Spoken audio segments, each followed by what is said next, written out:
There's a trap in the reeds. Locusts are crawling around in the trap, confused but uneaten. You see no carnivorous reed phasmid gorging on them. Big surprise. Anyway, 1 down, 3 to go.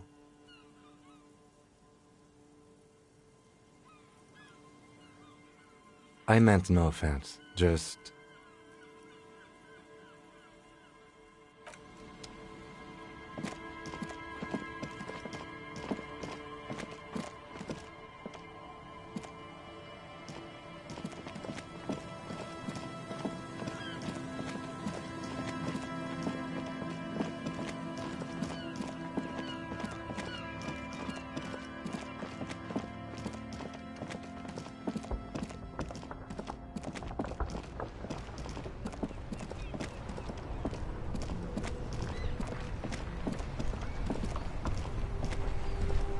Inside, you see a set of steering levers, a radio microphone. This is Precinct 57. How may I assist you? I'm afraid they're closed. It says here that the library is open from 10 a.m. to 6 p.m. We should try again during... Anything else, Detective? One moment. Can you please describe the body? Age, sex, cause of death?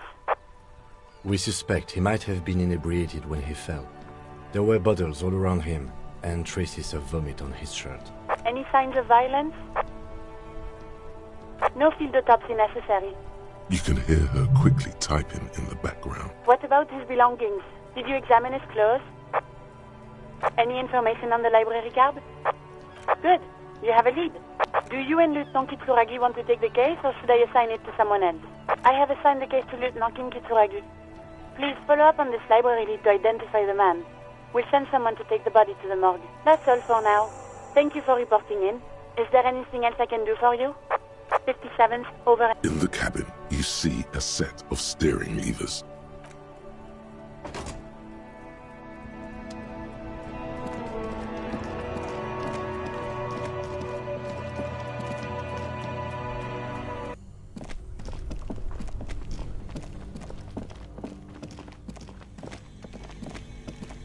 The bear's eyes are still glowing red.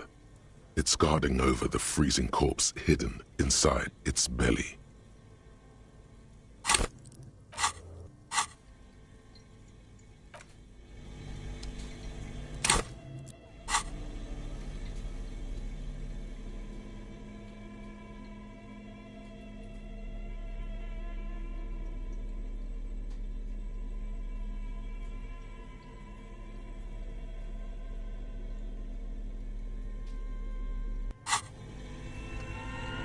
The bear's eyes are still glowing red. Your arms reach out and your eyes close, as if by their own volition. It's dark all around. You feel cold, slippery flesh, first with your fingertips, then under the palm of your hand.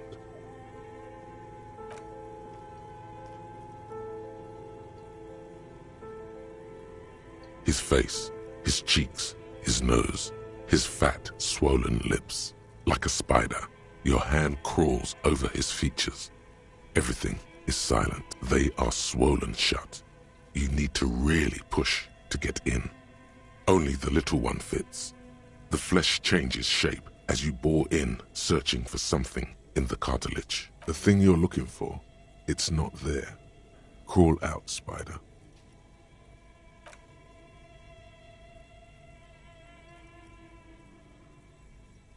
The oral cavity is cold and moist. A ball-like tongue attaches itself to the base of the mouth, lolling around like a scallop. The tongue moves freely in the cavity. The mucus of the mouth is slippery, delicate to touch. From the soft meat, teeth are budding.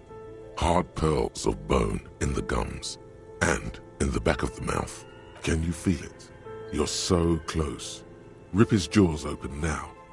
A vision of black and dark red death, pried open by your naked hands and studded with teeth.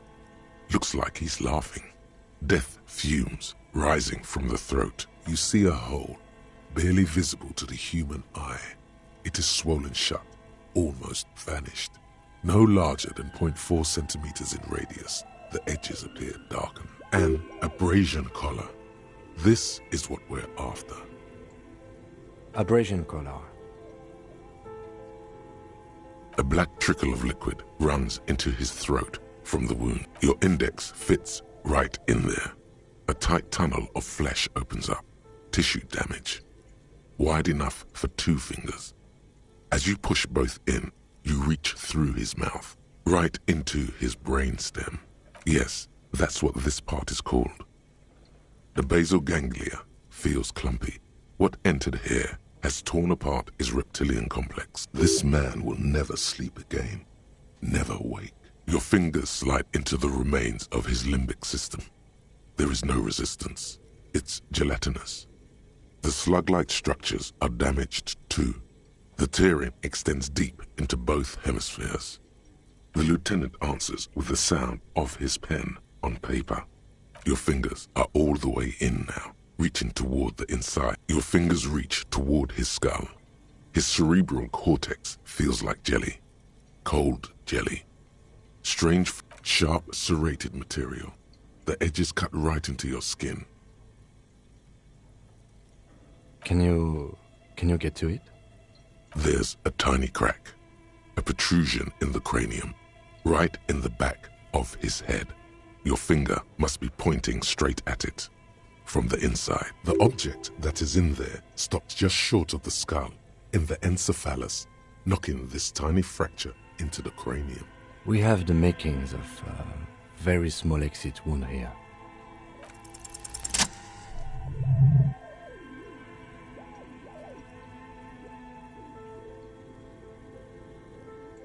You pick the object between your index and middle finger. It feels sharp, like metal. With your face twisting from pain and concentration, all you need to do is just... Good. The inside of the head feels cold and smooth, like a glove. Sweat dripping down your brow. Careful not to lose the prize between your fingers. With a plop, your hand emerges from the mouth, covered in blood up to the wrist. Between your fingers, a small flower, a blossom made of lead. A bullet.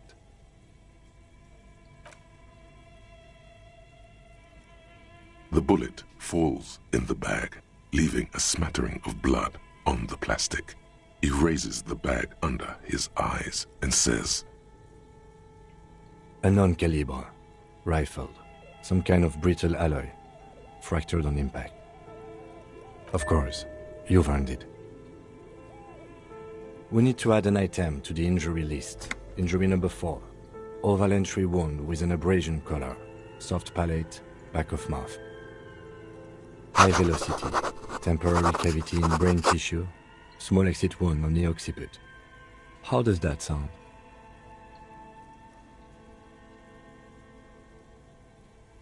Opinion, fatal injury. That was then. This time we have extensive tissue destruction away from the wound track. This time we have a bullet. And one last thing. We should amend injury number 3. Ligament mark. New opinion, non-fatal. Post-mortem.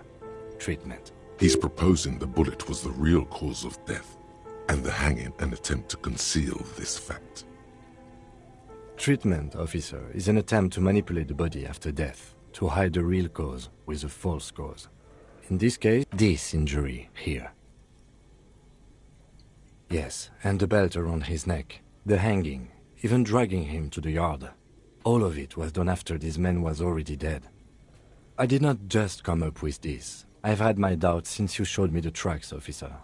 Why did they carry him over? Why not march him? There is no satisfactory explanation. There have been other signs too.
Almost fell for it, he thinks.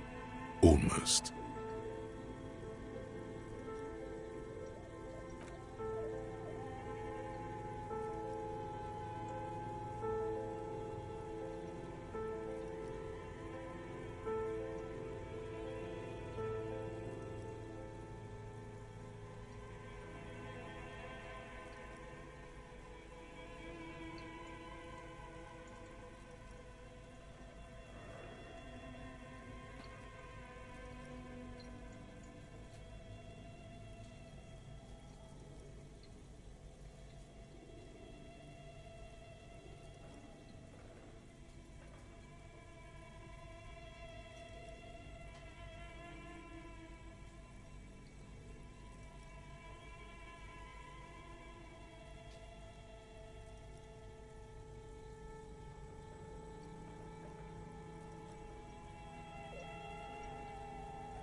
There is, of course, the very real possibility he was both shot and hanged.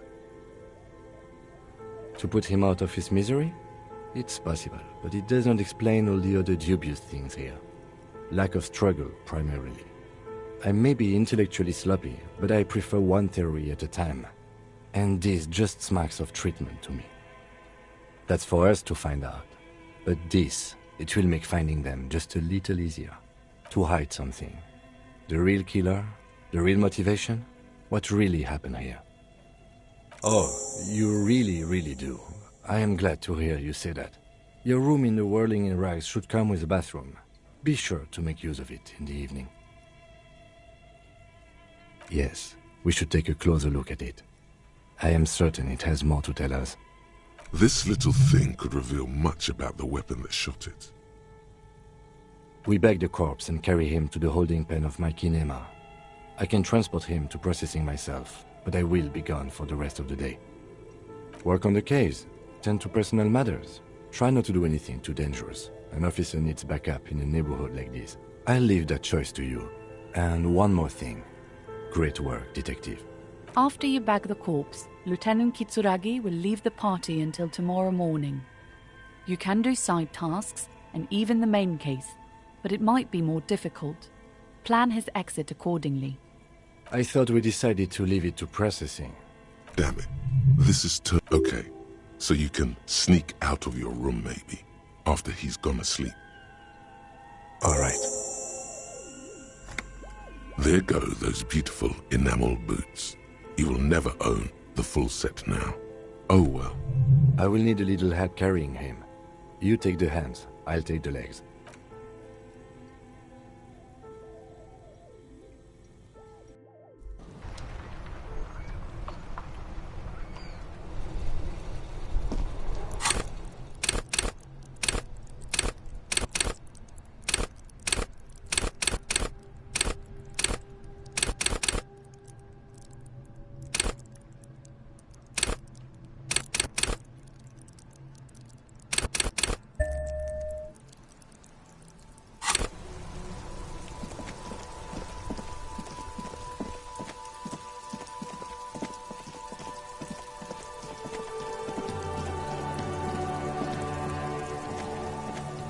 Kuno's like Kuno's dad? Kuno doesn't give a fuck about... What's going on? He's an ungovernable youth, like you don't have enough on your plate. You feel a sudden... Take the pack! Smelling... You hear that? Don't let him... You have no idea what to say now. You're just going to have... Kuno...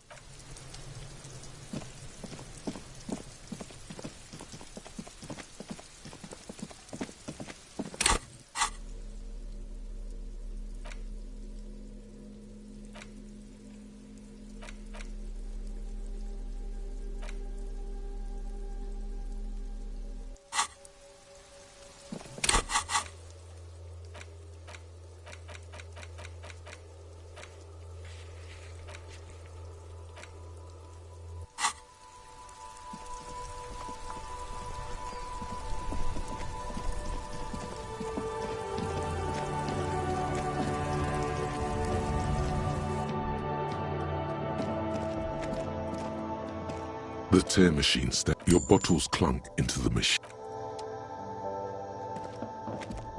A small cabinet on the wall is filled with various medicine bottles, nasal sprays, and blister packs. Okay, here. I hope Saint Baptiste. Okay, here. I hope Saint Baptiste makes you feel better or something.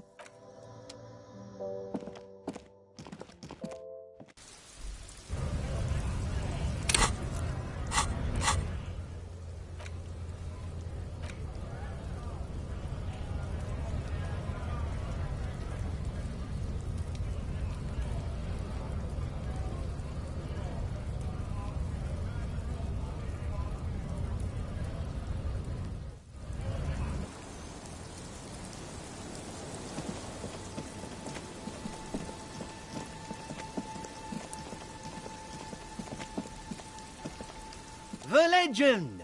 He's back. And thirsty. I got smokes. Here you go, friend.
hello, dear.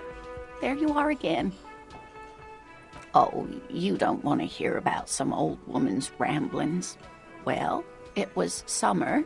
I was building a racing track out of sand on the beach near a tall stand of reeds. Quite a tall one. Many times my height, I remember. When, all of a sudden... I'm getting ahead of myself. I was 5.5 in Betancourt in the suburbs. My grandmother had a summer home there. She'd just started forming memories. Real memories. Not the billowy haze of infanthood. The strangest moment of my life. I looked up and one of the reeds moved. Not like a plant, but like a living thing. It stood up and looked at me. Its body unfolded like some antique toy. I didn't know this can happen, so I reached my arm and touched the thing. It felt just like a stalk of reed, but it moved, swaying, towering above me. After a while, 20 seconds, a minute maybe, it left, went into the reeds. I tried, but I was only a child. There was mud and high water. I couldn't see it anymore. I was just standing there knee-deep in mud, looking around me. I ran back home to my grandmother and asked her if reeds could walk, and told her they were looking at me. Of course, she just laughed at me, but I knew what I'd seen. For years, it was a story I told at parties when I wanted to impress boys. That sort of thing. Of course, most people just took it as a strange, amusing anecdote. So did I, honestly. But then I met Morel. We were on our first date when I told him my story. You should have seen his face. He said my descriptions matched the phasmid down to a T. Its white marble limbs, the way it moved. So that's how they met. This is beyond significant for them. Our first, yes. The sigh is tender. The sigh is tender, yes, but tempered by something else. A thought she can't express. Not all of them, as far as I remember. Some of them, on the inside like stalks of marble, if that makes sense. It's hard to say how big things are when you're quite small yourself. To me, it seemed to be taller than I was then, but that's probably not the case. Of course, I've thought about it, but Morel says my report matches with the others, and I'm sure I hadn't heard of the phasmid as a child, nor had my mother or my grandmother. So how did I know what to imagine? It was only when I started telling my story as a teenager that boys would tell me, "Lena, you trying to tell us you saw the Insulindian phasmid out there in those reeds? Get out of here." They just give me a cider and ruffle my hair and tell me to stop dreaming. But I saw it. You're welcome, sweetie. I do appreciate the chance to relive it whenever I get one. It was just such an impossibly sunshiny day. So warm. And she could get up and walk right into the reeds on her own. Into the mud. Anywhere. Goodness, how is he? Did he say why he hasn't returned yet?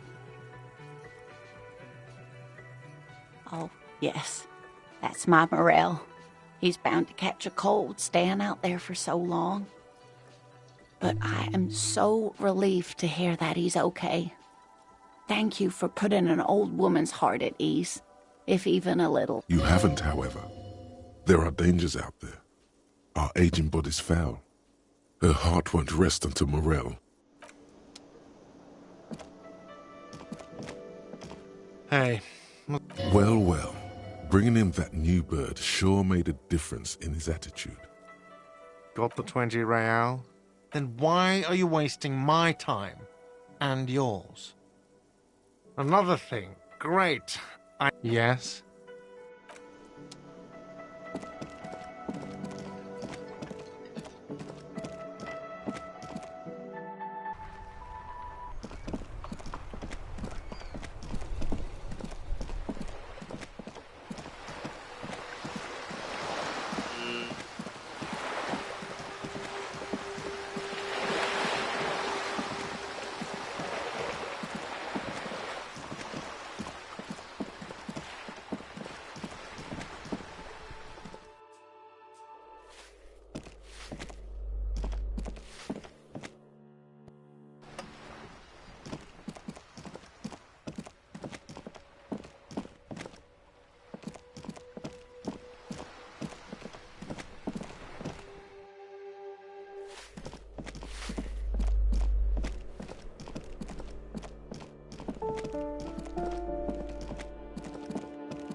Gendarmerie. You found me. His slender figure is backlit by city lights, its distant streets and motorways flashing like diamonds. It feels like a Friday. He seems to be in a good mood tonight. Beautiful. So tell me, are you here to make things right again? Beautiful. I have some good news for you. My Sunday friend is visiting me tonight. I told him about you and he'd like to say hello. Step in. He's already waiting.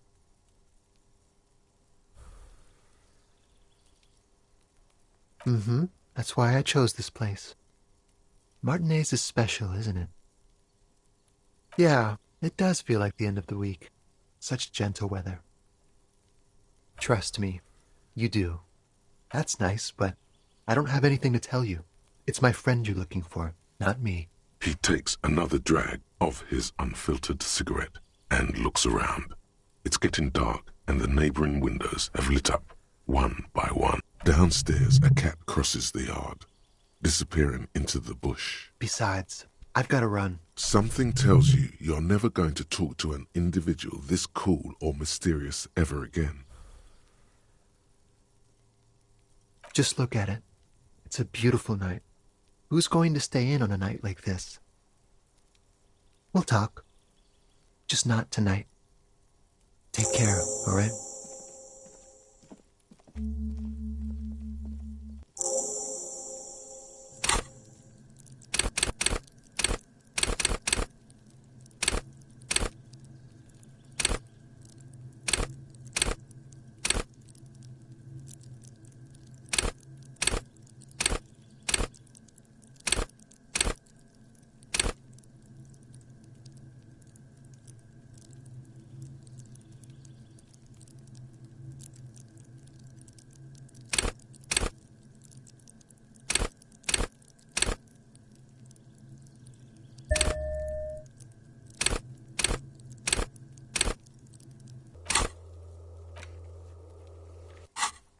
And he's gone again. Looks like it's becoming a theme for him.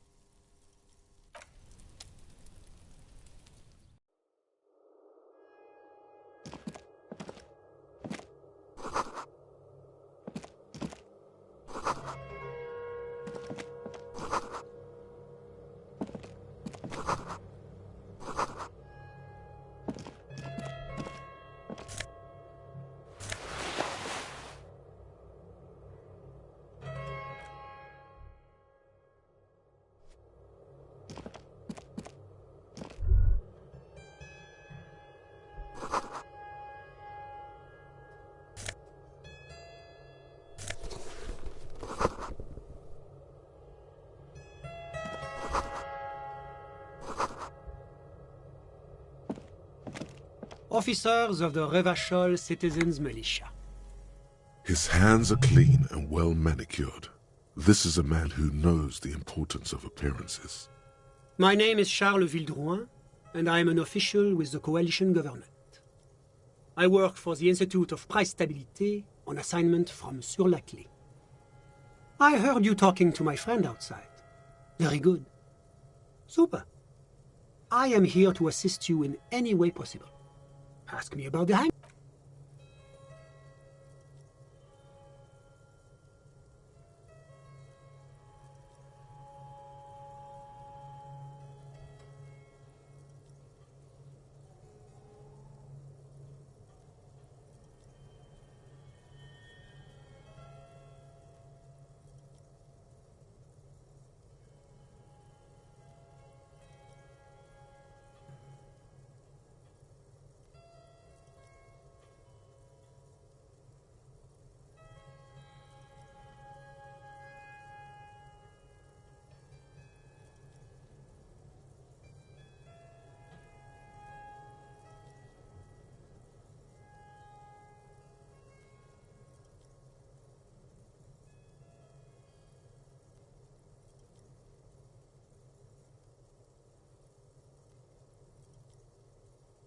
No, first ask an innocuous personal question to get the interview off on the right foot.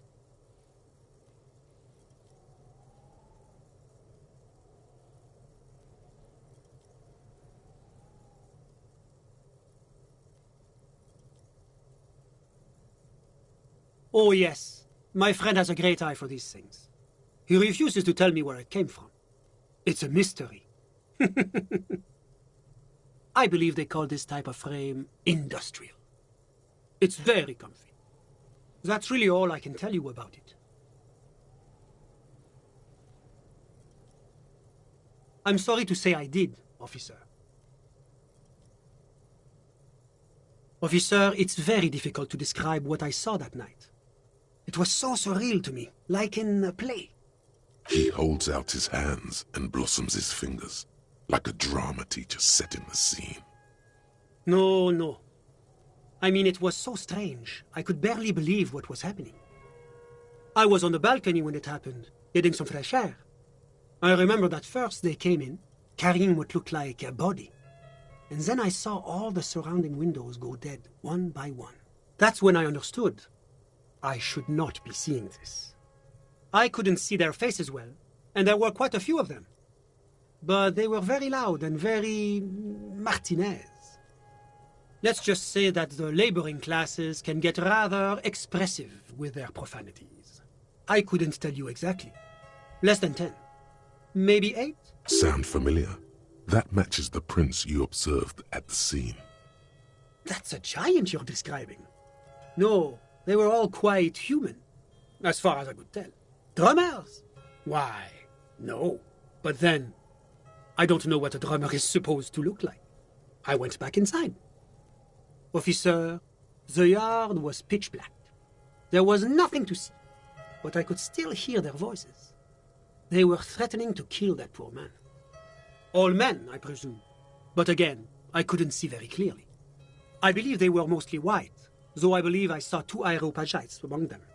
And I am quite certain that one spoke with a Mesk accent. Well, that's the strangest part, officer. Nothing happened. It was oddly quiet for a public lynching. Eventually, their shouts died down, and that was all. There were no gunshots, no celebratory shouts, no anything. You're right, of course. That is what one is supposed to do in such circumstances. I was simply in shock. I'm afraid I don't have anything else to add. All I can say is that it was late. No, I didn't see the corpse until the following day. Of course, anything I can do to assist the RCM. The Coalition is only looking out for the price stability. Inflation is a killer, like a heart disease blocking the normal circulation of the economy. It must be controlled. The economy impacts the entire international community, which is why it requires international oversight. Well, I'm renovating it. It is an interesting project. The building used to be a 12-story skyscraper before the cannons took the top 4 stories off. This, of course, happened when the Coalition forces landed here. You could say I'm undoing some of the material damage the international community caused when we arrived here. Yes, as I said before, I am a commissioner from Sur-la-Clé working for the Institute of Price Stability. This is one of the main projects of the Moral Inter. Wait, there isn't actually an Institute of Price Stability, is there? Or maybe there is. God, it's impossible to understand whether someone from the Moral Intern is joking or not.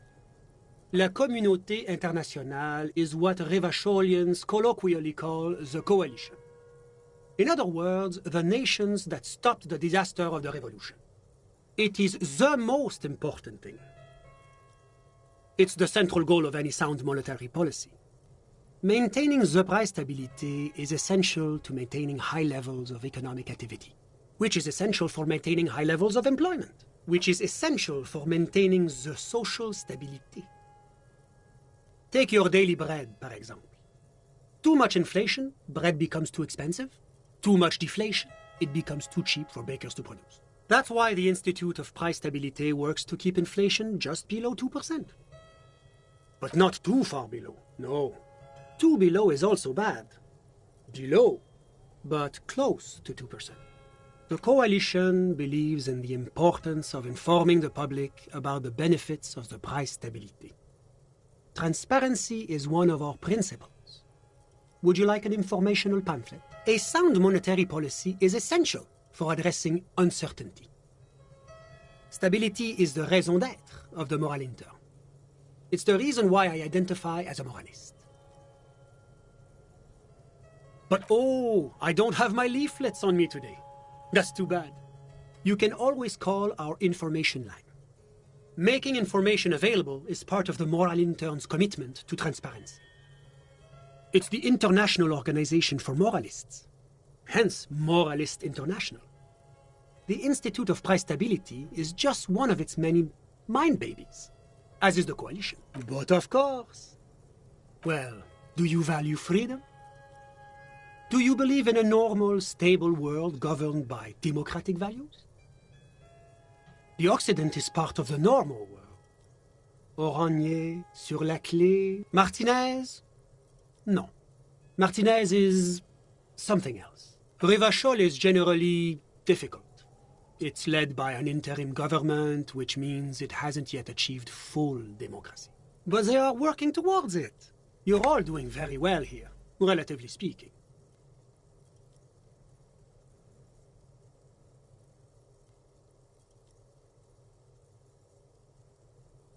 Is this option D usually the most reasonable answer? Sounds like you're a moralist indeed, my friend. Welcome. Moralism is all about compromise and achieving the achievable. It's pragmatic, realistic, and level-headed, an ideology for doers. Are you a doer, my friend? It looks to me like you are. Now, enough of this delightful political interlude. Was there anything else you wanted to ask? What's there to say? Sur-la-Clé is Moreover, it is a great sponsor of... Darling, that can't be an official designation. Because a great percentage of Rivachol's culture hails from Sur-la-Clé. Its language, its people, its cuisine even. Jamrock and other parts of the international zone have been mercifully spared of Sur-la-Clé's love for meatballs and mashed potatoes. Oranje is an exemplary nation who, as a core member of APIS, contributes 28% of our annual budget. Oranje's economy is one of the most advanced in the world. It has successfully transitioned from heavy industry to advanced services and generally acts as an engine for sustainable change in the international community.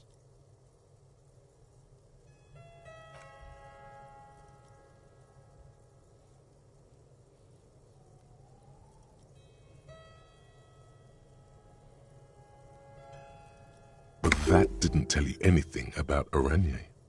About what? Oh, it's very urban and very well organized. Their streets are clean, their horse cars run on time, the people are polite and efficient. Like I said, whatever you wish, officer. Ah, my friend. My friend is a good young man. His family immigrated here from Kedra, and life has not been easy for him. But he understands the importance of education. He has taken his future into his own hands, and that's all that matters. Kedra is a candidate member of APIS. But that it's never going to happen. They entered negotiations in 21, and it's been pending ever since. It's warm. It's also known for its mandarin trees and dust storms from soup. Kedra is an emerging market, but it still has a long way to go. Maybe that's why my friend's menage decided to immigrate. How did any of us become friends? Bad things happening on the Insulindian Peninsula? Oil platforms ablaze in the night? Civil wars lasting for years? Finally, the international...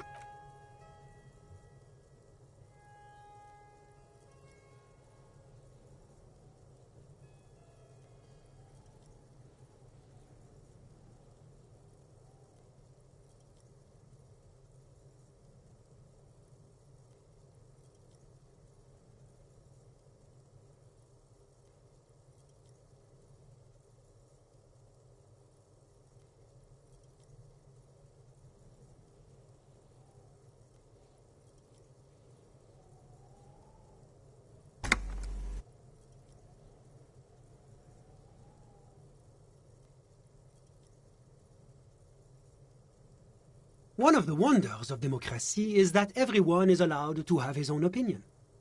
And not just allowed, encouraged even. There's a joke here, and you know what it is. Come on. It's so juvenile. Besides, there's no way this man is going to get it. That's why it's good. Oh, how wonderful. I've heard it's oodles of fun. Not that I have time to take up new hobbies myself. See? He didn't get it. Good job, Jokemeister. Sorry. Who? But I told you, officer. He's a bright young man here to pursue his education. Education is the foundation of our future, especially the arts. It is a cornerstone of our civilization. He's deeply enmeshed in the study of the fine arts, yes. He's a truly free spirit. He likes all the arts. Perhaps graphic design, printmaking, who knows? The world is open wide for a talented youth like him. I'm just enjoying the view. Listen. A baby is crying in the neighboring apartment. No, listen. The Insulindian Bay. This place used to be a luxury accommodation before the revolution. Apartments, of course, were much bigger then. A few walls have been added here and there, leaving some of the tenants without a private bathroom or a kitchen. But the million real view stays. You can't take that away. My friend comes and goes. I'm sure you'll see him around. He's a busy bee. A busy bee? What an odd choice of words. I'm all ears, officer. A moment. Do you have everything you need from me? I'm afraid we won't have the chance to speak again once you leave. It's against diplomatic best practices for an official in my position to be discussing murders with local militiamen. And I'm pressed for time. After you leave... That's not the real reason he's so apprehensive. Men in his position shouldn't be seen loitering around in underprivileged young men's apartments in the middle of the night. Sure, go ahead. It's a beautiful space.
You have acquired... The tone somehow suggests to you that you're starting to become a little sponsored by him as well. I'm sorry to say I did, officer. Because I did it? He's clearly not a man accustomed to being spoken to in that manner, let alone to being accused of murder. Officer, it's very difficult. He holds out his hand. No. I was on the ball. That's when I understood. I went back. Officer...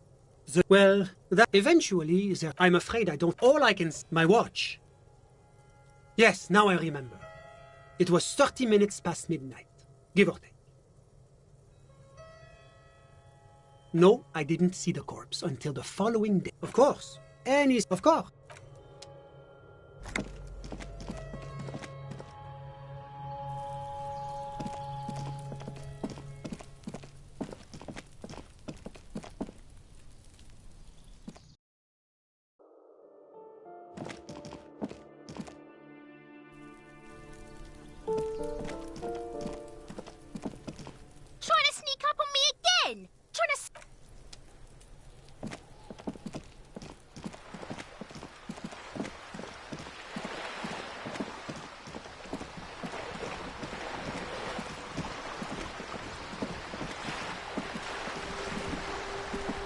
You're back.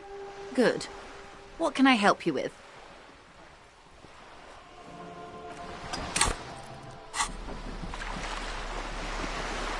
The bullet is safely sealed away in a plastic bag bearing the RCM stamp. Kim has filled out the label on the bag with the item number, case number, and date and location the bullet was found.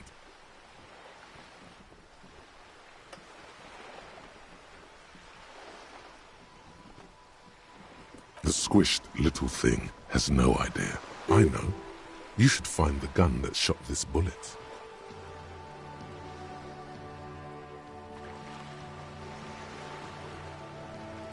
That sounds like something a police detective would do. First, you should learn all you can about this little guy. Then find the gun that shot it and the person that gun belongs to. He used it to kill your victim. Neato. The squashed bullet has some sharp edges where the jacket has split open. It feels cold, even through the bag. You wouldn't ordinarily have cause to handle jacketed bullets. The Citizens Militia uses cast bullets only. Little pebbles of metal loaded from the muzzle, usually in a cartridge. The jacket of the bullet is made of a yellowish metal. It has blossomed out to reveal a dark grey core. The base of the bullet is close to 5 millimeters in diameter. You can just about make out a few striations near the base of the bullet. Little hairlines, linear. It feels standard. It's quite destroyed. Some of the fragments are still lodged in the wound. What's interesting about the bullet thus far? A jacketed bullet, which would have been shot from a military-grade breech-loading rifle, not from a muzzle loader like those typically found on the streets of Martinaise. Very interesting. You have an unusual military-grade bullet in your hand. Now all you need is to find a gun that could fire it.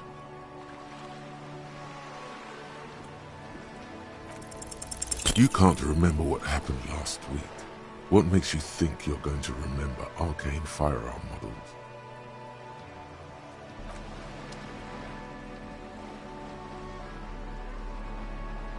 The bullet is still safely sealed away.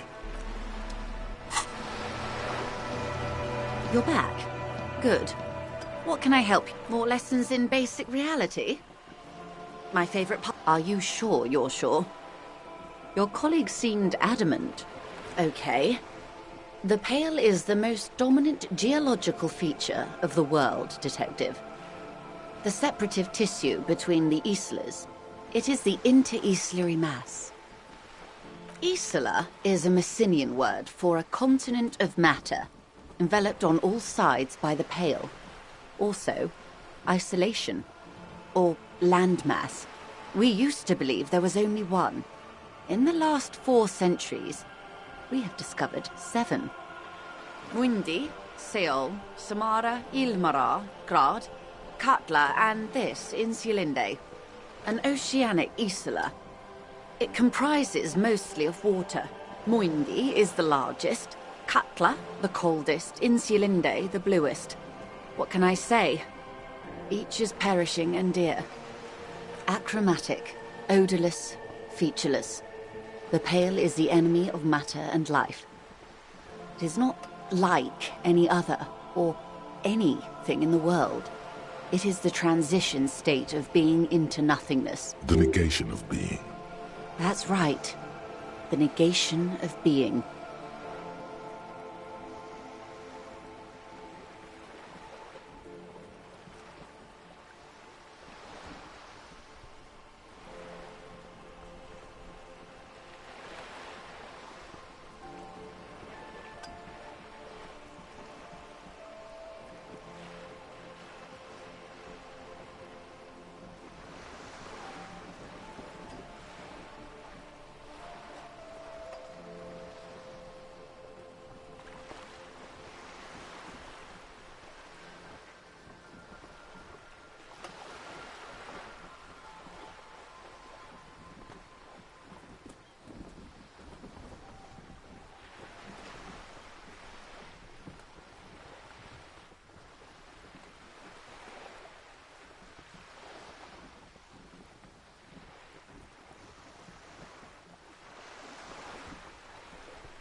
No, Detective.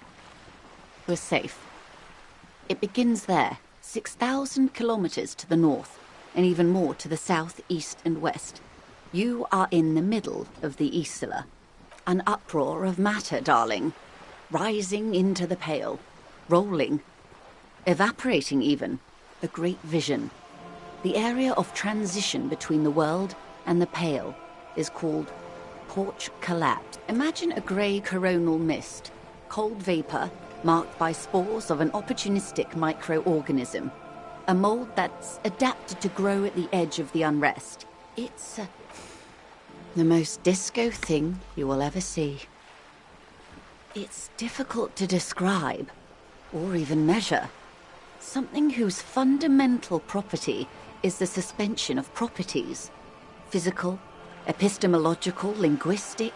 The further into Pale you travel, the steeper the degree of suspension, right down to the mathematical. Numbers stop working. No one has yet passed the number barrier. It may be impossible. There's a slippery article in there. Pale when it's particular, this territory of Pale. The Pale when it's pale in its entirety. Once you've seen it, language balks at the difference. Oh, it is so difficult for us. A squall of birds. Hardware operating in the harbor. Firm. Self-evident. It is possible to force dimensions on the Pale. In modern times, we can even compress its latitude, bouncing radio waves from one end to the other, shortening the path. But it is still hard for humans to navigate the Pale without getting lost, or having our minds damaged. Extensively. Some say the damage stems from extreme sensory deprivation. Others argue that Pale somehow consists of past information that's degrading, that it's rarefied past, not rarefied matter. They call it the blend over of the self. The Pale does not only suspend the laws of physics, but also the laws of psychology, maybe history even. The human mind becomes over-radiated by past. Who says and who argues? The logical positivists say, the dialectical materialists argue. It feels terrible.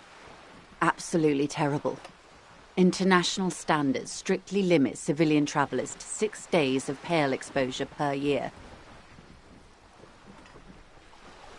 It's more for her. Way more. No, Lieutenant Dubois. I'm entreprenetic business class. I'm cleared and trained for 22 days of Pale transit annually. Perhaps that explains her strange pining after the revolution. Some degraded early memories. Someone else you've met may have been exposed as well. The strange grey-haired woman in her lorry. Yes, carried in the hulls of airships. It's a horrific job. Automation will abolish it soon. You should ask the PAL driver about this. See what she says. Up to my gills, officer. They call... Who says and who are... It feels... It's more for her. No, Lieutenant... Perhaps someone else. She's looking out toward the sea. What at? It's hard to say. Entreprenetics is the scientific study of the Pale, or a recent iteration of it by way of graph. They had not traveled the entire circumference of the Pericarnassian Super E-Solar. It was not merely in the west, it was everywhere, even then, surrounding them. There are signs of pre-modern crossings. Successful navigation of the Pale relies not just on technical know-how, but intensive psychological preparation. Some of these tactics have been known for thousands of years. Nothing. We remain powerless before the Pale. The only real advance in Pale transit is the speed with which an aerostatic craft can pierce it. Less exposure leads to less effects later. Hybrid airships, Detective. Conventional rotors or jet engines no longer add velocity off. In essence, we throw them in and they come out the other end. If we throw them, then they don't. Gone, like a skipping stone beneath the surface.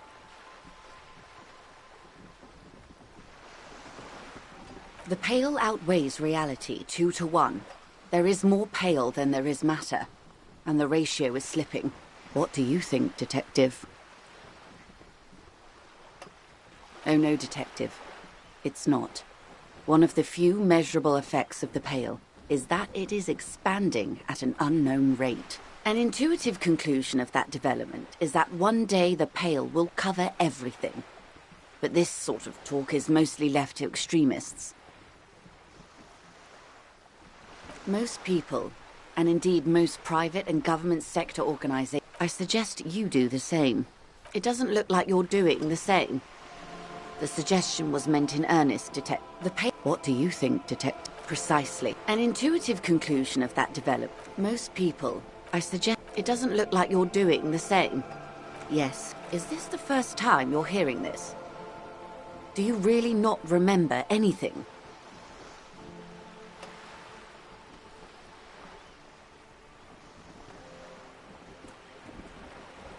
Beyond curious.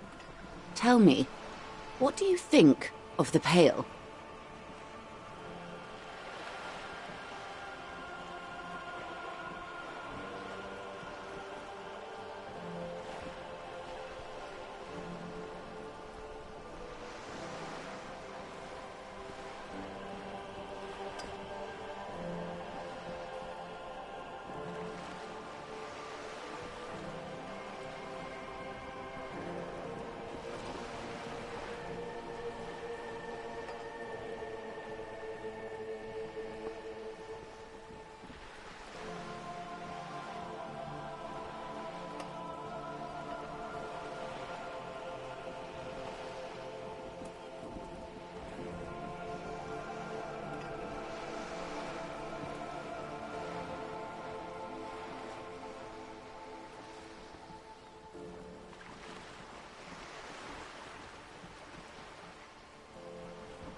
You really didn't know.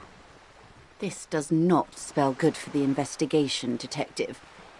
If you don't know even this, then...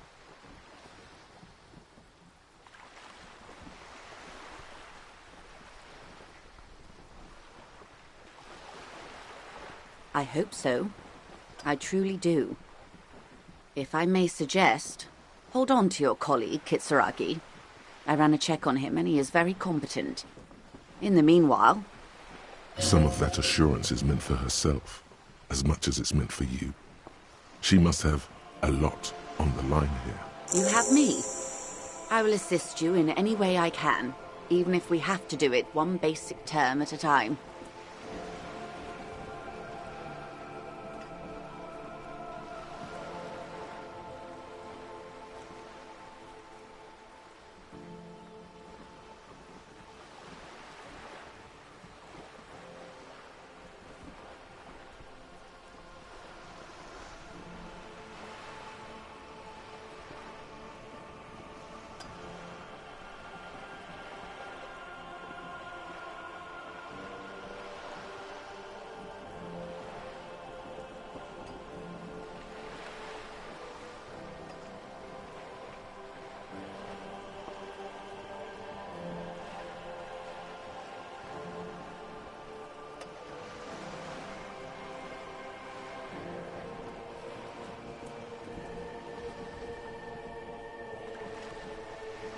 Glad to have been of assistance.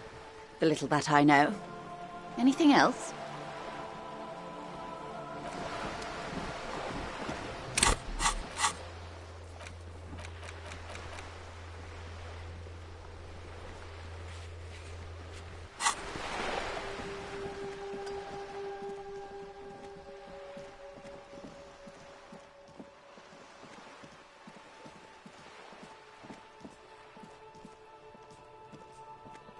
Just an ordinary wall. Nothing to see here. Yeah, why?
The woman is still hunched over the railing.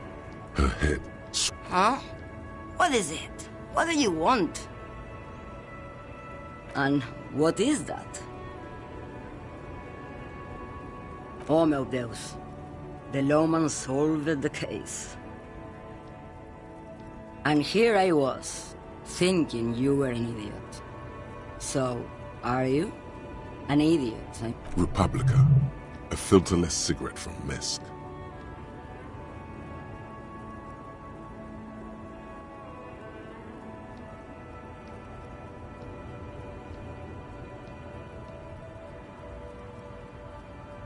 Neither is spelled transportation.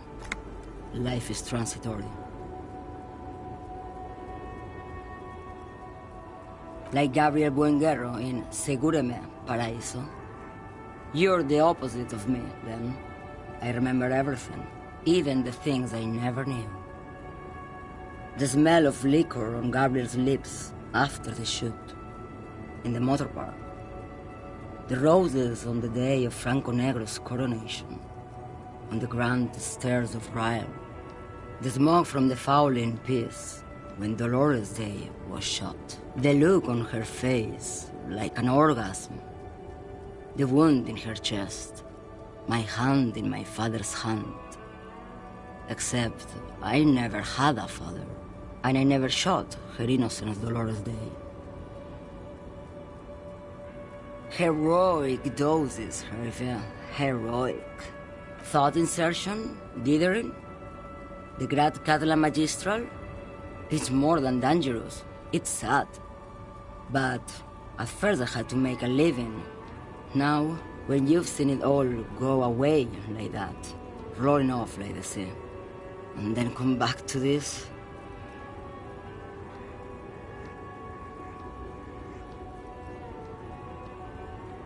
What are we doing here? For thousands of years, Gabriel. It doesn't have to be like this. We can just give up.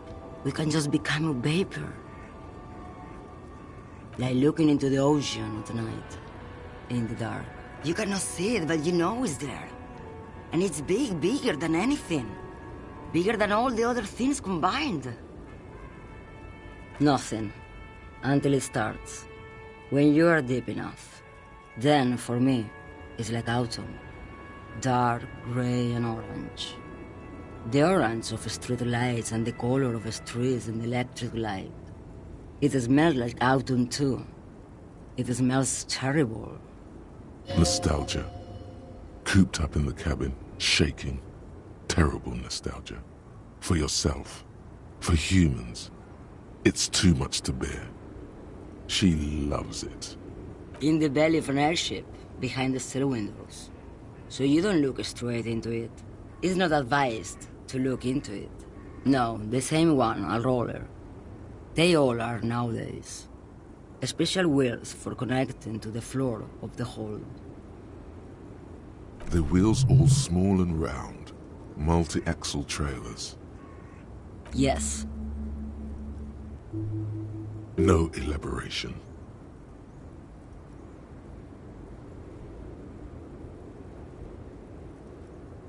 They say there's a point, one that I have not crossed. In the Pale, super deep. If you stray too far, of course, on the U41A, or in Lomonosov's land, where every step you take is one step further from home, no matter the direction. It's a point you cannot come back from. Your mind becomes so radiant with the past, there is a flip. Instead of writing, it erases memory, nearing some kind of indescribable finale. Maybe you've been down the motorway south. It's a story as lone horsemen tell. Lone horsemen, Jerife, not Pale drivers. Way beyond the established Pale that's lit by radio frequencies, where it goes silent and dark, and the process begins, erasure, kilometer by kilometer, in any direction. The motorway south is a road you cannot come back from. In the center of this town, there's a ghostly motorway, she sang.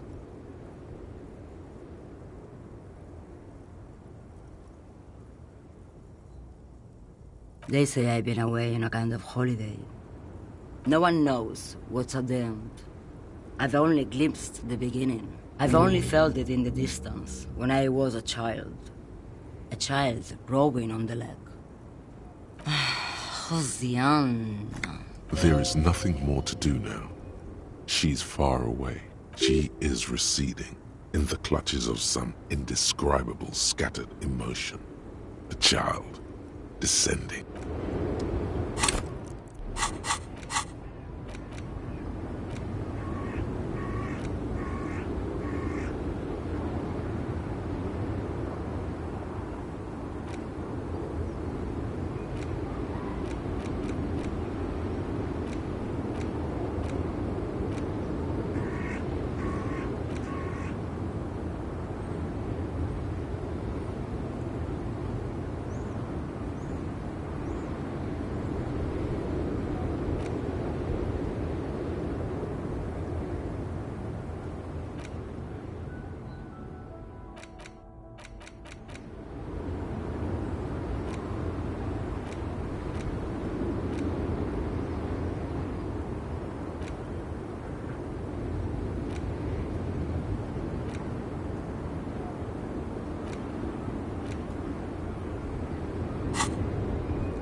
Kuno's like Kuno's dad. Kuno doesn't give a fuck about anything. Fucking right, pig. Kuno, don't be yanking your shit in front of the... Belying the act. He's actually telling the truth. We need to befriend him first. It's not Kuno. It's Kuno S.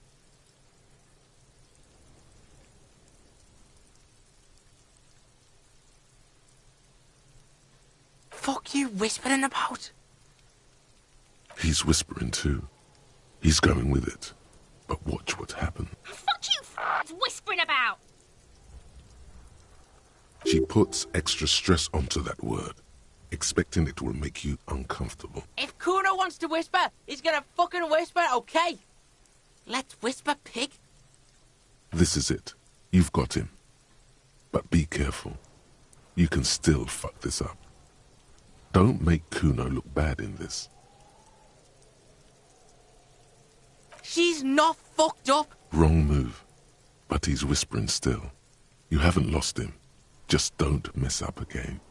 Or you will. There are no guarantees here. It's okay. The pig's trying to pit us against each other. That's it. You let him off the line. That was a bad, manipulative thing to say. Try to fuck my Kuno!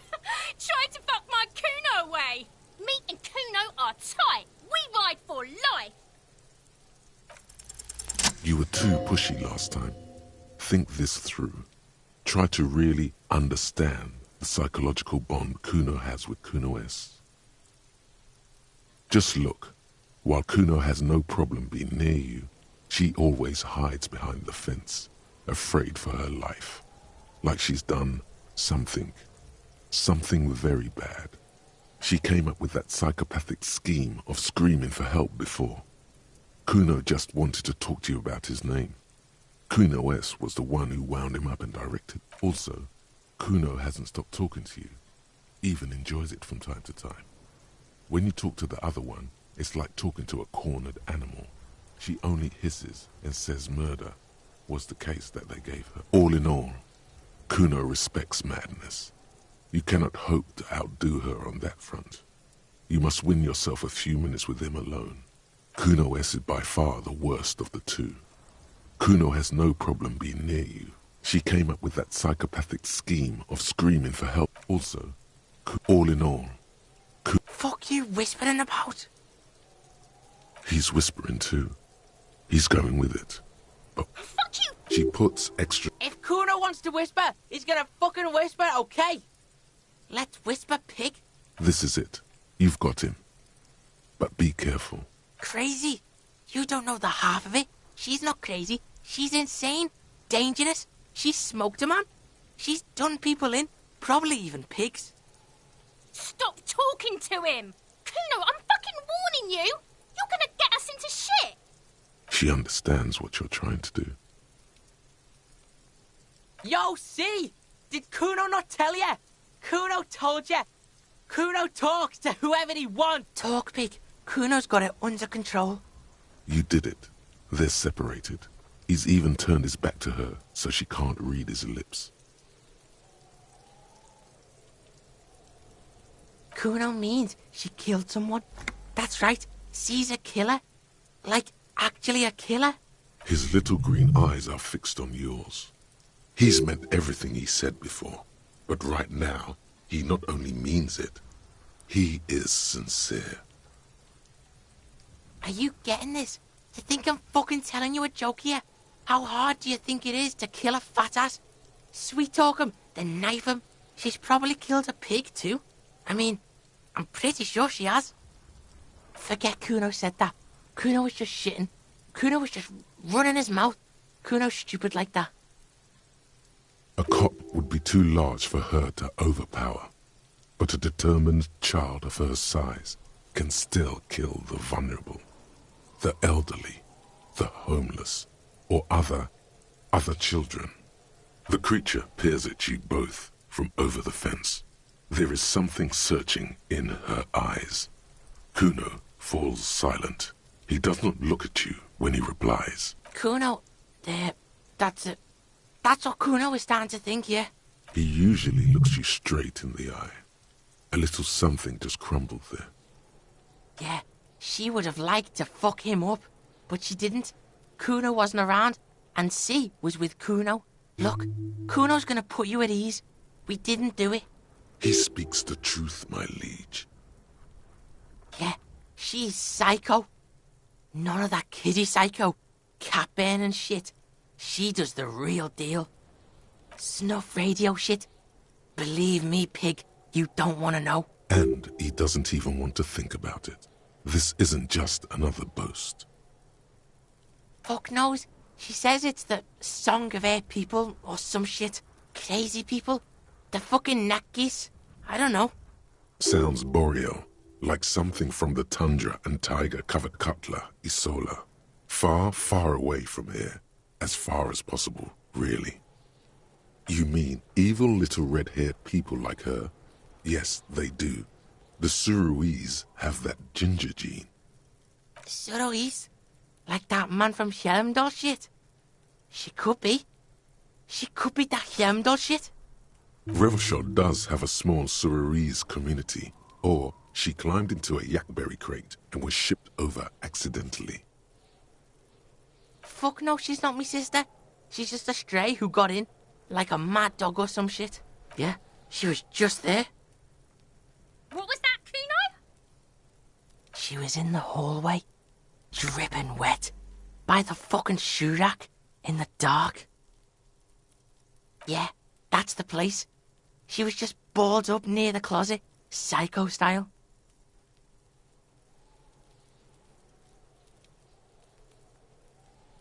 Kuno's got no fucking idea. Her hair was all wet. I think she pissed on the floor too. She was there for 3 days, in the corner, every time Kuno went out. I dunno. Someone left the door open. Kuno comes home and she's sleeping under the desk, under a pile of clothes, like a dog. Kuno's dad doesn't give a shit. Doesn't even see her there, or thinks it's fucking Kuno. Shit's all on Kuno. Kuno S. Two of a kind. 'Cause she fucking looks like Kuno. No one knows her name. Kuno told you this shit was Psycho Killer. How's Kuno dealing? Kuno's dealing just fine. He doesn't need you fucking with any of it. C doesn't either. Kuno's got this shit under control. Listen. C is Kuno's go-to. Kuno's protecting her. You fuck with C, you fuck with Kuno. You threaten her. You threaten to take her away. This is what it all comes down to. He needs you to take him seriously now. I'm going to kill you. I'll run when you put the cuffs on her, sneak up on you later, and fuck you up. You understand? Alright, now we can do business. Yeah? What do you want? Kuno can hook you up with... Oh, don't hook him up with shit, Kuno. See? Relax. He respects the Kuno. Kuno made him respect the Kuno. You respect the Kuno, you get all kinds of shit. Remember when you tried to get Kuno to hook you up? We can get on that now. If you run a little errand for the Kuno, me and you, Kuno's gonna hook you up with illegal narcotics. See, it's tension and release with Kuno. Now we releasing. The pan buying shit, that's on now too. 90% discount for Kuno's pig. Kuno can flex. Kuno flexes for hobos. Kuno sees you're in need.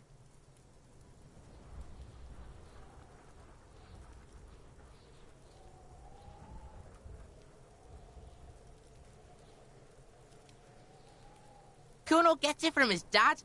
Kuno and his dad are major suppliers. That's where Kuno gets his lightning on. Problem is, Kuno and his dad had a little falling out. Now junkies clawing at Kuno's door. Streets going mad. Kuno's got to throw his dirty popo man at it. Dirty popo man is you. In there is Kuno's violent dad on steroids. Kuno's dad does steroids and speed. If you can take him, you can have half of the speed. Kuno's dad is a fucking monster. He's the most violent man in Revachol.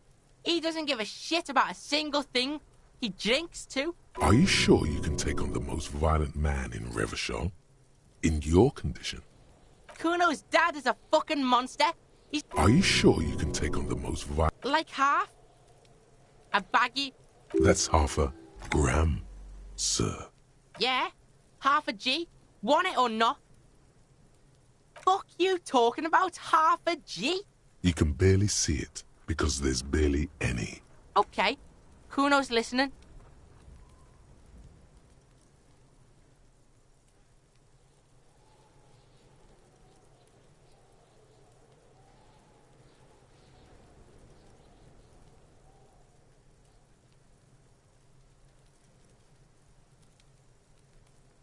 Sure, whatever. If you survive, make sure to bring that shit back to Kuno. Kuno's almost out. Just get in the apartment building. Kuno knows you already fucked your way in. Kuno knows everything. Go to room 12, first floor, and kick down the door. Police violence style. Kuno style. And then it's action time. That's it. Next time Kuno sees you, you better have his shit. Kuno doesn't...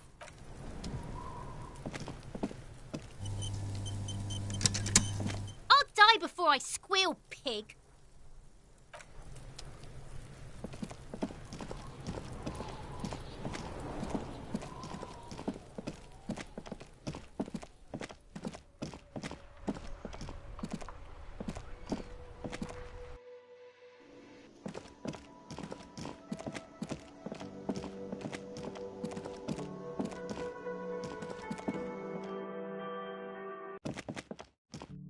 The door is still not still.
Hello again, officers. Have you come to admire my mural?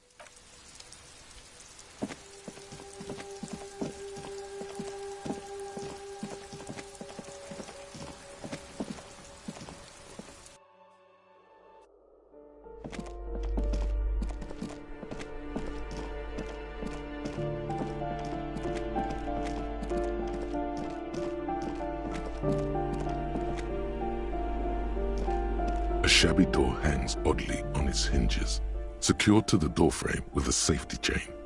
An unpaid energy bill is attached, threatening to cut off the electricity. It's addressed to Mr. Uno. No response. The apartment numbers have fallen off the door, leaving the panel with a sticky 1 shaped shadow and a marker drawn 2. You'll need to equip the chain cutters to enter. Snip right.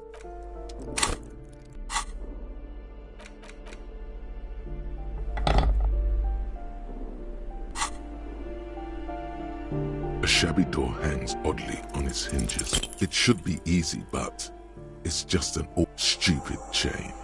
Come on, try it again. We won't be defeated, so snip. So much for that goddamn chain. The links fall to the ground on the other side of the door. You can just go in now.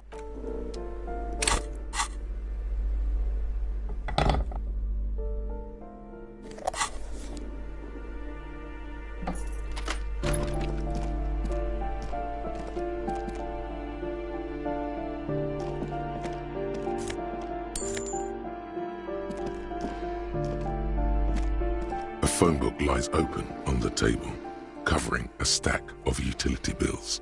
Right next to it, in plain sight, sits a small bottle of amphetamine.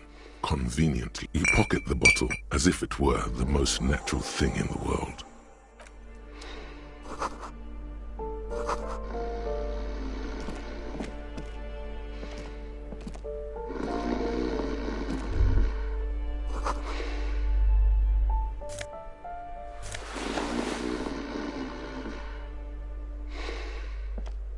A bundle of clothes heaped on the bed, a stained parka, some towels, and in the dark, it looks like a nest.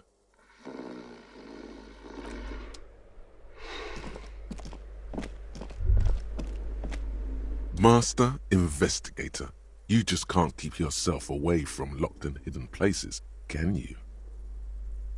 Attaboy, the world's secrets were made for you. They wait patiently for you to uncover them.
Kuno's like Kuno's dad? Kuno doesn't give a fuck about... Alright, so you got Kuno's kilo. Here is how we do it. That's how we split it. It's the best way. Street way. Kuno knows what... Kuno means gram.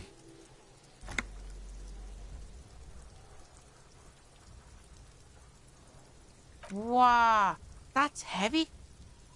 Here you go. More than half in there. Kuno's fucking honourable like that.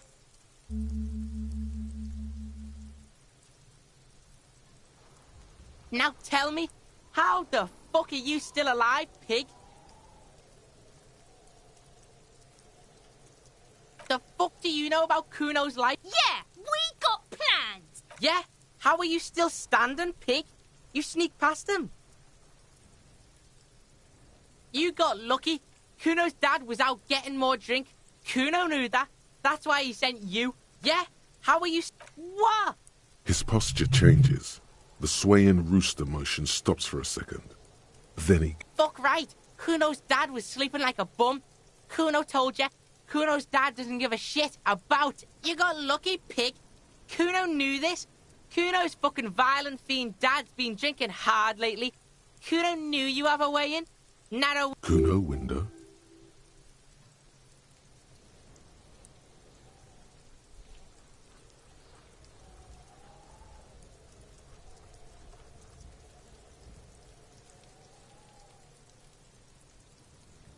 Yeah?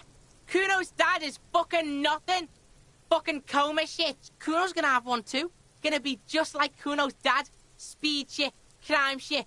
Fuck. Stop saying all this sad shit, Kuno. There's a touch of grief. Fuck you talking sad?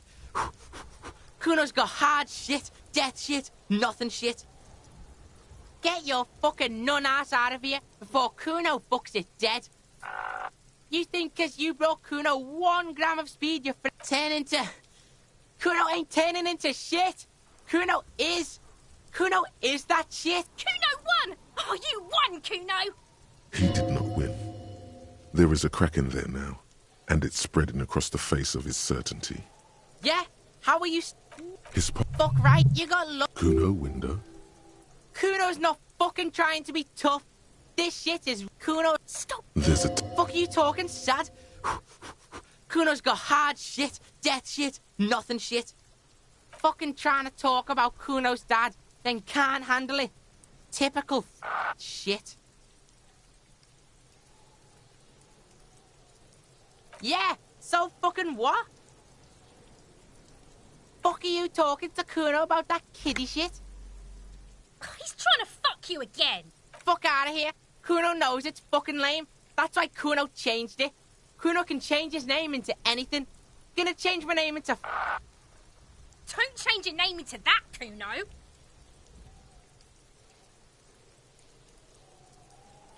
Fuck right there, where? Fucking 3... You can guess.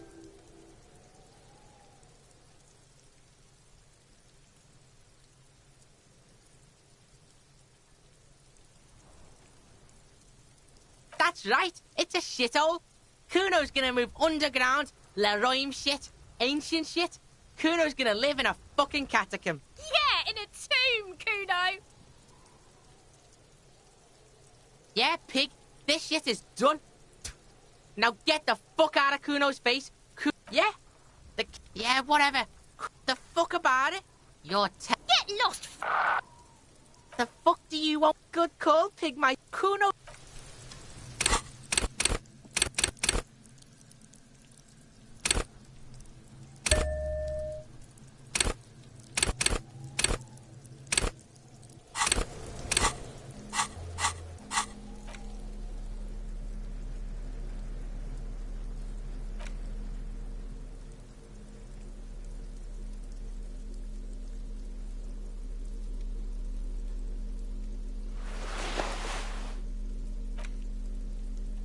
The bullet is still safely sealed away in a rifle.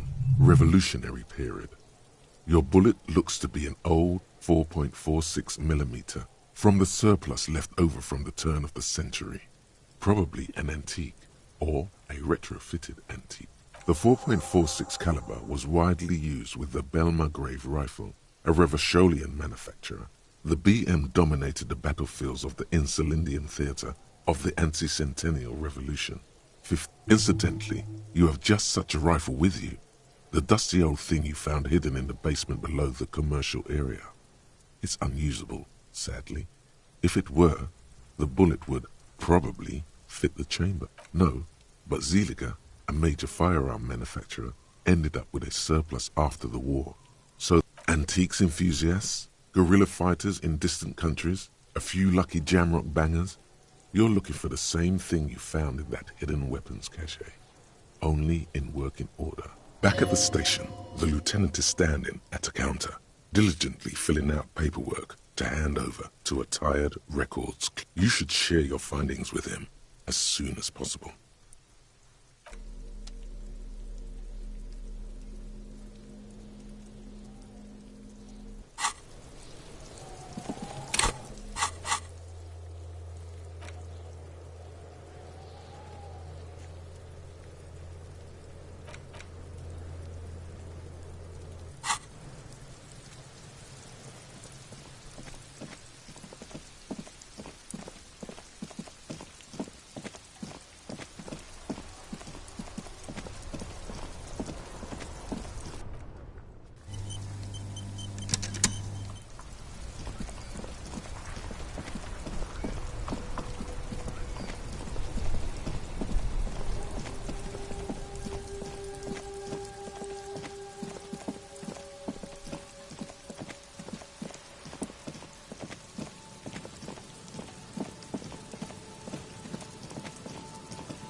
Aye, the sea's gonna calm down soon. I can feel it.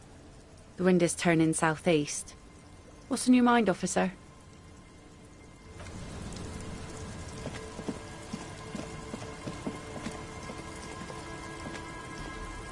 It's getting late, and it's wrong.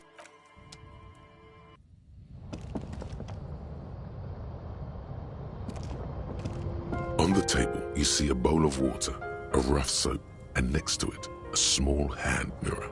Scrubbing all the necrotic tissue off your hands takes a while. The fingernails are especially hard. Death has made its way into every nook and cranny. Should have used gloves. Detectives use gloves when they go rummaging around in someone's... But man persists. And finally, your bruised hands look clean and presentable. Sort of. The sudden absence of the water you almost... Your face, such as it is,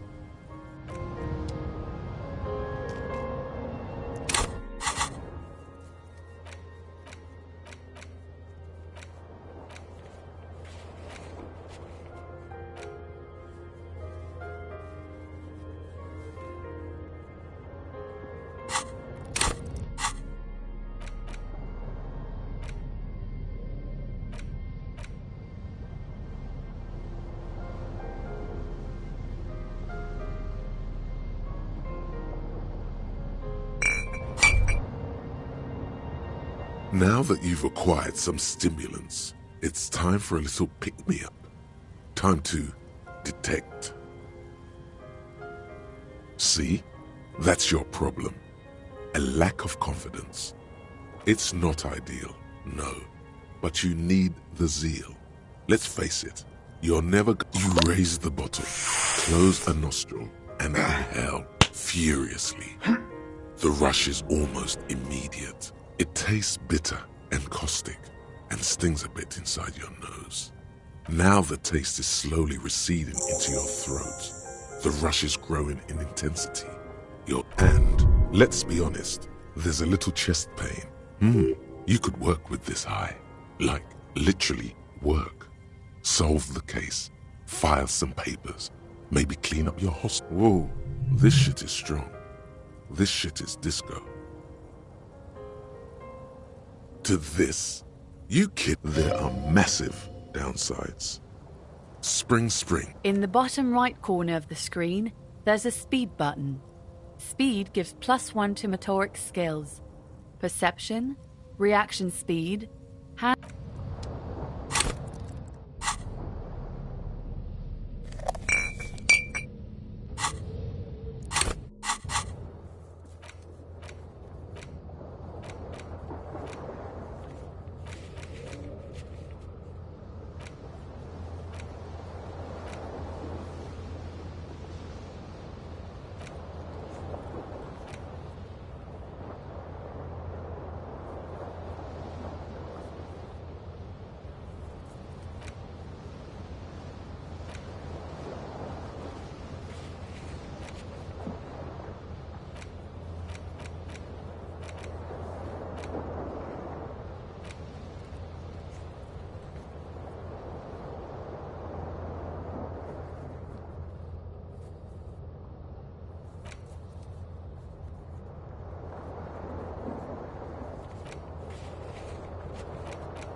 An old mirror hangs on the wall. You see the reflection of your face in it, such as it is. The bed is comforting. Across the room, the heating system hums its soft lullaby. The mattress feels soft and sheets warm. It only takes you moments for the world to fall away. Thoughts, baby. A million little lights in the dark. You're one fine instrument, brother. All those faces and all those names. All that laughter and screaming and scheming around. Every corner and every street. Recorded in you. Forever. On ferrotape. On and on it goes, for untold hours. At the disco where you first asked her to dance. Rising,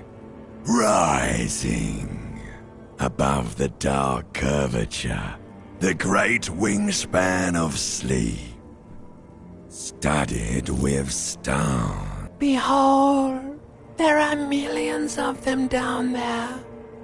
The first time, the last time, the smoke in her mouth, the plotted flowers, the faces turning, changing. It's the world, Harry boy, and you're made of it. Every day you're out there, you make more of yourself from it. I'm afraid you can't be unmade now. You can never forget this shit. Beautiful. It's stuck on loop, whirling, spitting out words and images. You're the son of the world again, Harrister. A ceaseless agent. Picking up litter and old newspapers. Collecting your little bubblegum wrappers and idiotic picture postcards. Meaning. Reading your awful letters and recalling things, aren't you? The endless names of the world. An address book you are. The map of a city. You'll go insane if you keep going like this. One more day, and you'll be in the loop. For the money, baby. Solving your little crossword puzzles. Doing your tasks. Crossing names off lists. Trying to become some sort of world detector. It won't make it okay. It won't put smoke back in her mouth. Are you sure? You could be closing the door on a brilliant and special future for yourself. Did you hear that? He's renouncing politics. He's strictly business. Just another thoughtless vessel, ploughing the grey seas of every day. Beep, beep, beep. The alarm is ringing, Harry. The disco circus goes on and on. You barely slept 3 hours last night. You can do it. It's nothing. Do it for the picture puzzle. Put it.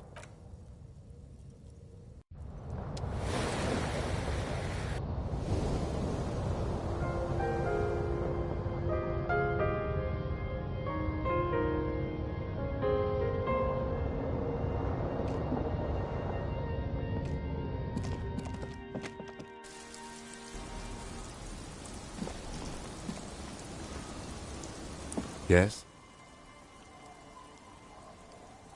Wonderful. What is your takeaway? Then I was right to spare you from it, no?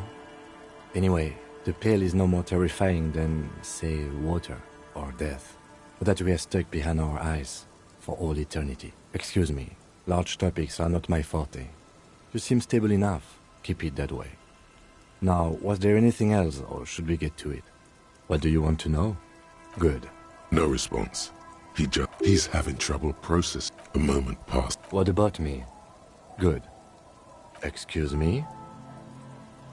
You have a... A moment passes.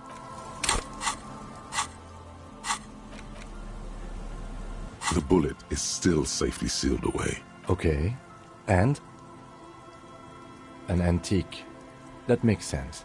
There can't be many breech-loading rifles floating around in Martinez, or anywhere in Ravachol, really. I have to hand it to the monarchs.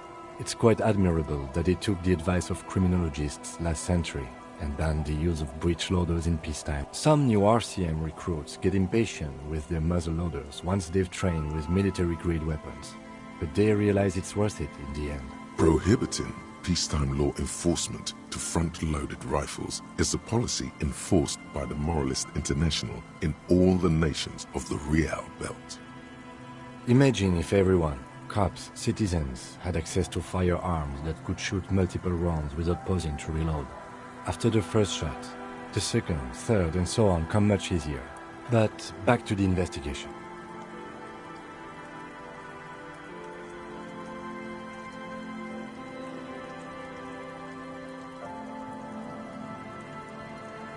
Let's find out. Next step, finding the gun itself.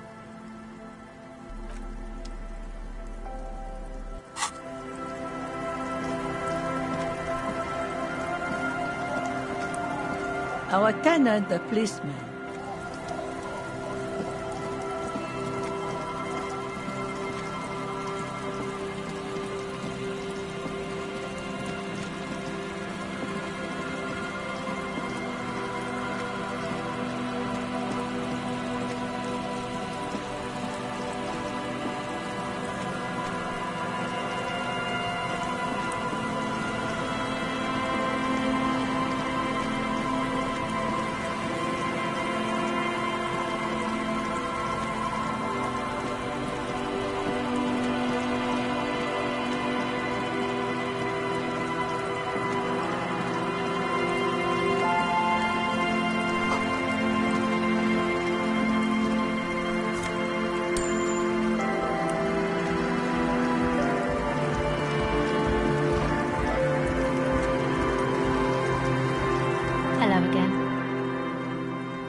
device is still warm from her touch and heavy as a brick from the batteries inside.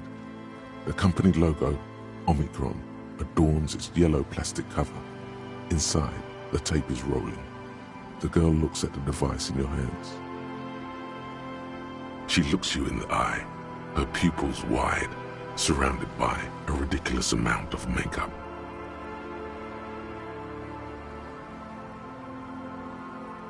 The wind howls. She remains silent. It's real.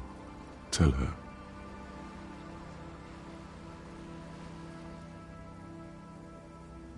What is?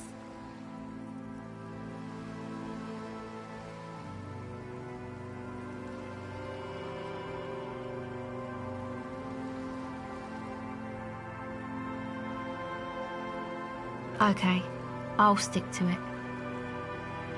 Something changes between you two. She looks at you differently now. As an equal. A fellow human being. So thanks, I guess, for the psych session. Maybe I can return it. What's been eating you, officer? Come on, I can tell. But, okay. Be a boyadero about it if you want to. What is it?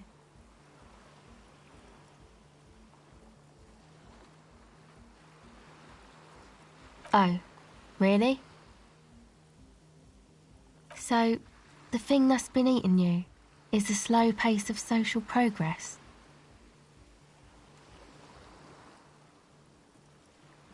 Okay, so you're not that upset. Uh-huh. And you're sure it's social progress you're distressed about, and not... Perhaps. Okay. Why do you think that?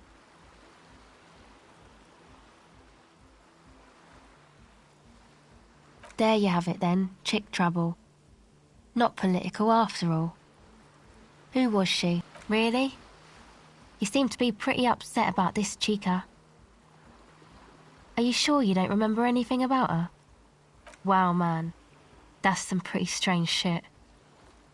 Are you sure the letters were for you? How come you don't remember, though? Is it like some selective memory thing? Yeah, or it might be that. This one time I did so much booze that I forgot too. It's obvious she's done more than booze. Or it might just be some psych bullshit, you know? Königstein wank. You know, the psych thing they've got going on there. Rich people like it. People in Königstein are mostly rich. Yeah, I'm sorry. Might be for the best to keep that shit forgotten, actually. Just my opinion. If it itches, don't scratch. Yes, but it itches really, really bad. My associates? I haven't got much to say about them. Of course I do. I just... To the cops. Don't know what makes you think it'll be any different later.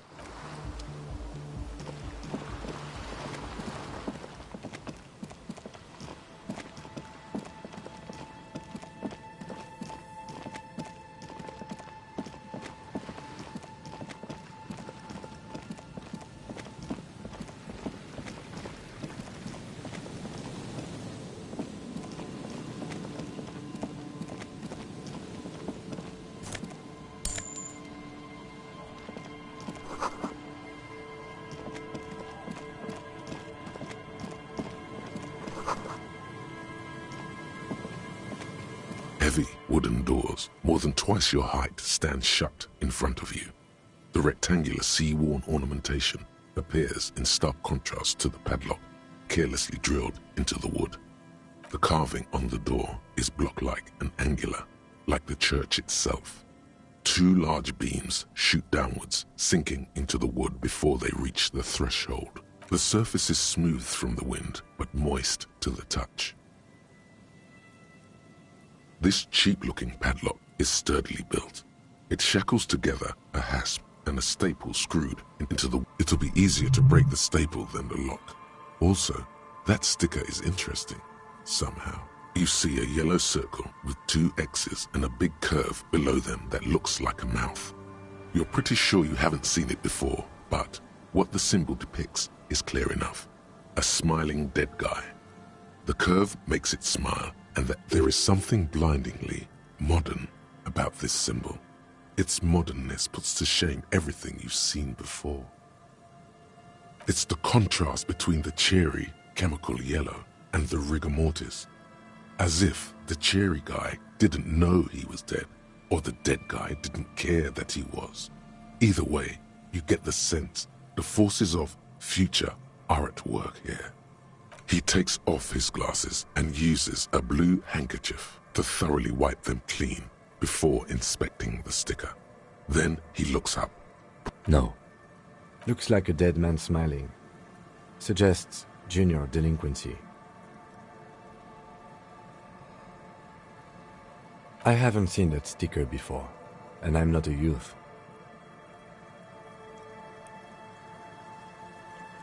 That level of conceptual thinking is not part of my skill set. There's nothing like the sound of a sticker unpeeling. Now it's stuck to your thumb.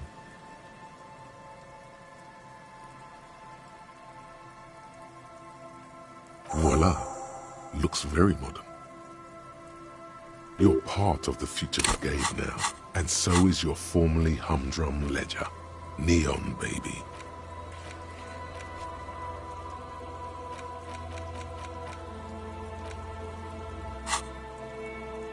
The lock turns. Let's go. A great whoosh of air rushes into the dark in the heart of the...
The silence in this part of the church, it's almost palpable. All the shifting matter and shuffling of living things is gone. Nothing seems to exist beyond the church anymore. Maybe if you were to stand in just the right spot, even your footsteps would be completely silent. And then it's gone. Almost all of it, but for the faintest of hums. It seems the sound here is detached from its source somehow, if not blotted out outright. Truly unusual. You can hardly hear your own breathing. You produce a few muffled thumps, after which the silence feels even more total, somehow. Your voice is barely audible. Not a howl, but the softest of whimpers. The lieutenant points to his ears and shakes his head. Then he leans close. Can you hear anything?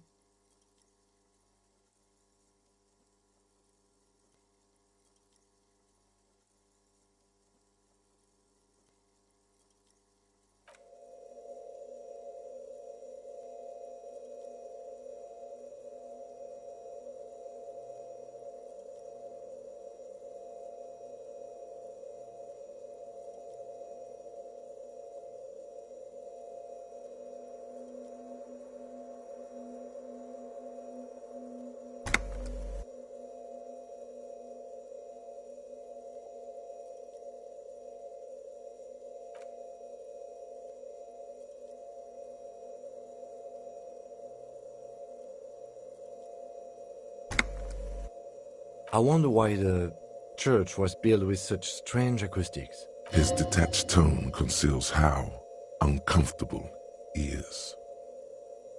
The lieutenant doesn't reply, but you can sense him tense up next to you. The orderly rows of ceiling panels become barely visible, then disappear completely in the darkness of the tower overhead.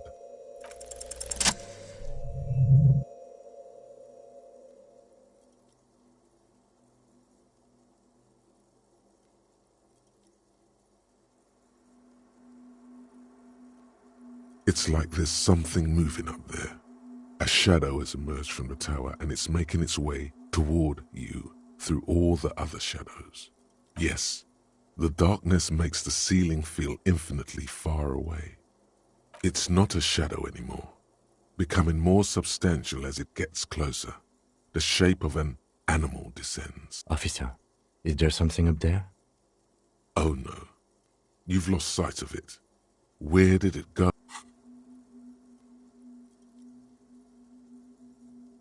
You see something hanging from the rafters, looking straight at you with dark eyes. Maybe it's possible to talk to it.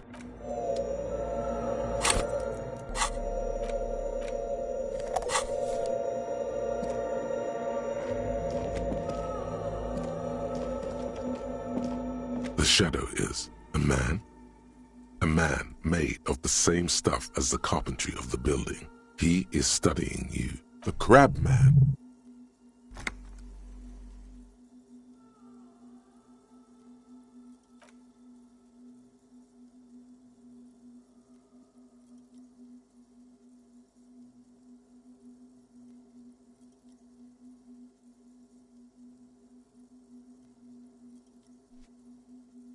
The man leaned forward a little, fixing you with a steady, unreadable gaze.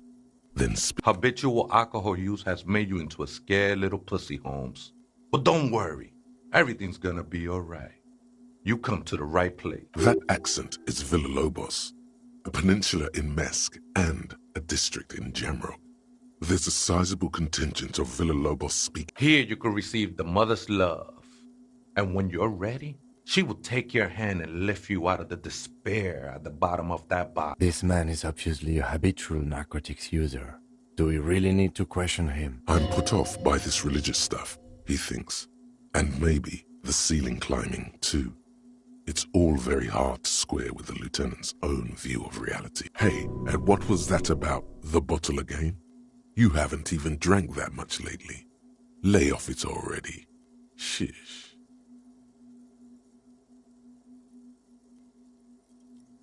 Oh yeah, sure. You don't know anything about alcohol use. You got it all under control, Way. I could smell the control all the way over here.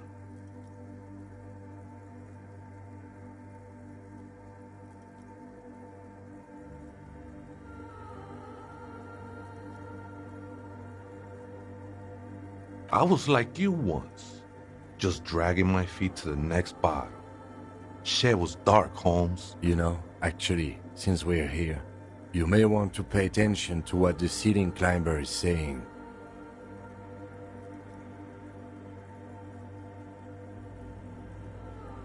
Don't trust me. Trust the mother. I'm only the messenger, Holmes. This is the Church of the Mother of Silence. You are welcome here. You have no idea what the fuck he's talking about. Is he just trying to throw you off your game? Whatever it is, he's quite confident about it. Just look how gracefully he sways. 'Tis not an act, my liege. Save him perchance, he hath deceived his very self. This man is a zealot. Never known myself to be a crab, but if that's the name you got for me, I won't stop you from using it.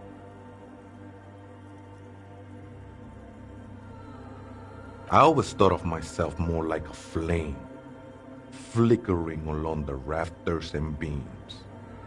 It may be that I gotta work on my technique. That's not the only technique he's working on. Look at those carved sculptures. And is that a satchel of tools over there? Sure am. Whittling wood used to be something I just did to busy my hands. Now I use those same hands in service of something greater than my own restlessness.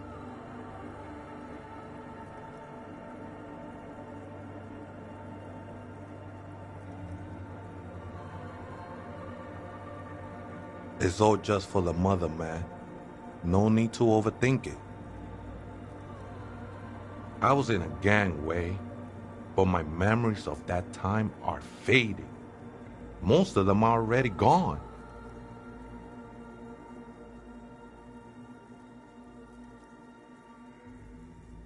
No, man. You gotta let that shit go. Then the mother's light touch will fill you with rapture.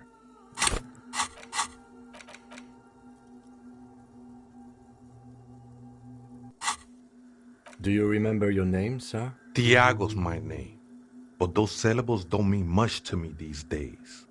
A name isn't just your identity, but also, so to speak, your place amongst your fellows, your place in the world. I ain't got no use for such a place anymore. That's just the thing, Holmes. None of that matters. Never known myself to be a crab. That's not the only technique he's... Sure, now I use those same hands in... It's all just... I was in a gangway, but my memories of that time are fake. No, man. Do you... Tiago, your place amongst your fellas. Your place in the world. That's just the thing, Holmes. None of that. This is a special place. There's a perforation in the world up there. A way out into nothingness. This church was built around it for purposes of veneration. I circled it, nurtured by the silence bestowed by the mother. One of these days, I'll be pure enough to go drink from it directly. Oh, that's no simple question, Ese. She is one who can be painted or sculpted. She is a cavity in the dark beyond sense. She saved me, but I couldn't describe her to you. No one can, Holmes, and no one ever will. I will be incinerated, but not destroyed. Finally, I won with the state of the world before reality began. That sounds a bit like substitution behavior, no? You know a thing or two about that. It's not like that at all, man. It's just faith and joyful service. Too gleeful, those words. He is lying. Not to you, to his very own self. I can see, and it saddens me. But devotion can save you. I heard that before, Way, and I know I can't convince you on the spot. But think, when's the last time you woke up from silent communion with a hangover, regretting what you did last night?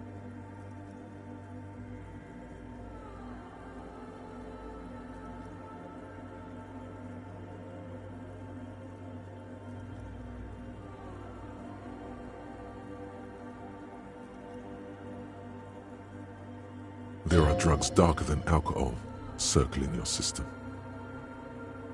She took you for a good spin, huh? Don't worry, bro. That love is but a drop compared to the ocean of the mother's love. The mother will eat all of you and never spit you out.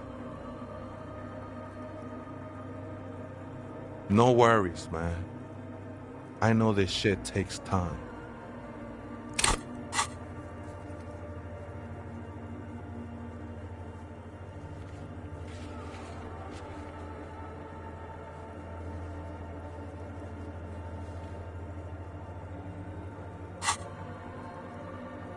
I'm a seraph, Holmes. I sing the mother's glory.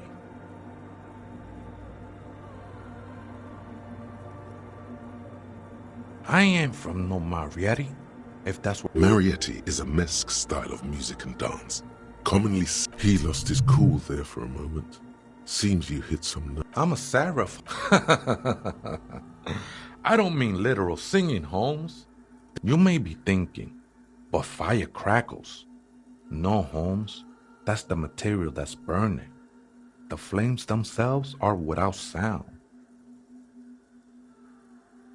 Hard to say. I think I did some construction work here, back when I still had material worries. Up there, I realized what the true purpose of the church was. Been spending a lot of time here ever since. The past is nothing to me now, eh? It didn't belong to me. The sinewy figure lingers on the wooden beams, blending into the shadows. The ones in the tent outside? Right? I see them. Guessing they're the ones who call me a crab. Probably scared of me. Nah, man. They look pretty funny. And I don't harm no one anymore. Anyway. Why not? They wouldn't bother me none. I'm usually way up there, imbibing. Ain't no music on earth that can reach where I might even be nice to have some company. He said that in spite of himself. He's more attached to the human than he'd like to think. The ones in the tent outside? Right? Wouldn't bother me none to have them. Might even be... He said that in spite of himself. He's more attached... ¿Other spooker? Oh, esa viejita es muy estudiosa. Don't know, Holmes. Viejita is... Grandma?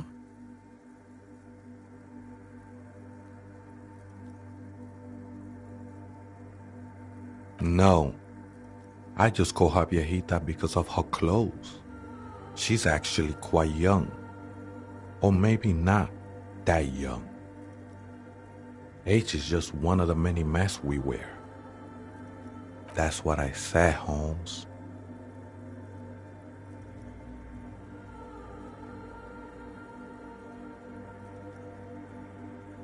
Don't really follow her comings and goings.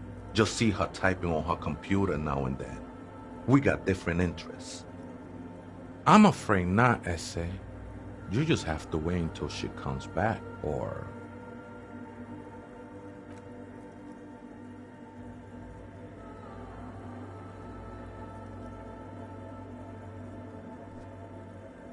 Or search through her radio computer. Police raid a while back. Did you witness it? Not really. Or at least I don't remember much of it anymore. The mother's love has done its job. That's what's so great about the mother. Tremble. The time is now. Ta'ola. Time for the show. For Ta'ola. The hallowed time of fear and disintegration. A countdown has begun. All will collapse on itself. The world will disappear. Ulogu Theodos. Monday morning. The moment you arrived in this reality are the first crack in the sheer face of God. From you it will spread.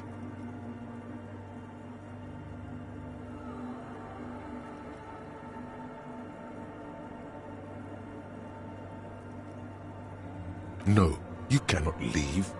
The countdown has not yet reached 0. Yes, you spoke the words of the Palindropos and the houses of Pericarnassus. Items, people, even words will tumble. All will lose its meaning in the coming years. That is why you marked your... It's totally also a coping mechanism. So you should be. Though perhaps, just a thought. This has something to do with the hangover. Okay, yes, maybe it is.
A machine stands in the corner, watched over by the figures on the stage. Another radio computer. And this time it's already turned on. These machines sometimes harbor traps, he thinks. We should leave. I doubt this place bears any connection to the case. It's also quite similar to the one we have down at the station. Must be the same model. The one you saw earlier was the Ream Civic. This is the Ream Prefect, a model number RC70. The Ream Prefect is the governmental version of the commonly used Ream Civic model. Although mostly based on the same technology, the Ream Prefect is equipped with better noise attenuation circuits. You see fluorescent play and print buttons on the keyboard. A hatch connected to the central compartment. The lieutenant says nothing.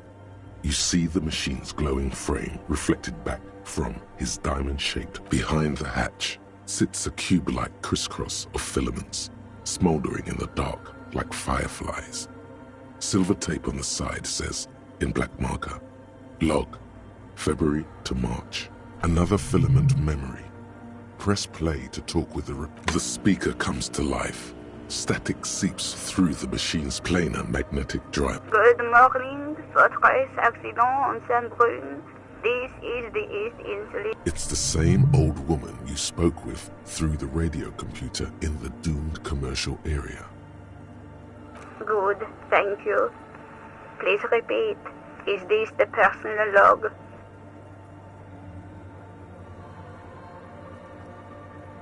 Good. Please repeat. Let's look around. Maybe he knows something. Received. Fortress accident. Is there anything else I can do for you today? Good. Let's look around. Maybe he knows something. Received. Fortress accident. I have 2 machines registered to this company name in Martin. Saint-Brun. That's the church. And Rue de Saint-Ghilaine? That's the doomed commercial area. Anything else I can help you with? Goodbye, Fortress. The machine's keyboard is still illuminated, revealing nothing happens.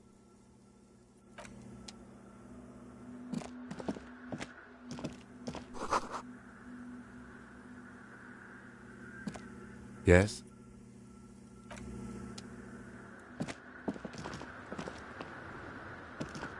In white, silver, and apricot faience, the young mother of humanism stands above you. A crack runs across her body. She is impossibly tall, oval-faced and sad, a dark and radiant majesty. This is her innocence, Dolores Day. Cradled in her arms are a pair of glowing lungs, clearly visible from underneath her flowing dress. You should kneel. Your knees touch the floor. The floorboards are hard and cold. There you kneel among the snowdrifts, diffuse light falling on your hands from beyond the glass. The world is silent, but for the creaks and cracks of the massive wooden structure behind you. It covers you from the wind outside. The ocean feels distant, its ebb and flow blocked off by the centuries-old pinewood sarcophagus around you. The woman looks down at you kneeling. She towers among her followers, architects, laymen, courtiers. There is a sad smile on her lips and a glint in her green-blue eye. Of what? Compassion? Remorse? She acknowledges the passing of someone who is still alive. You.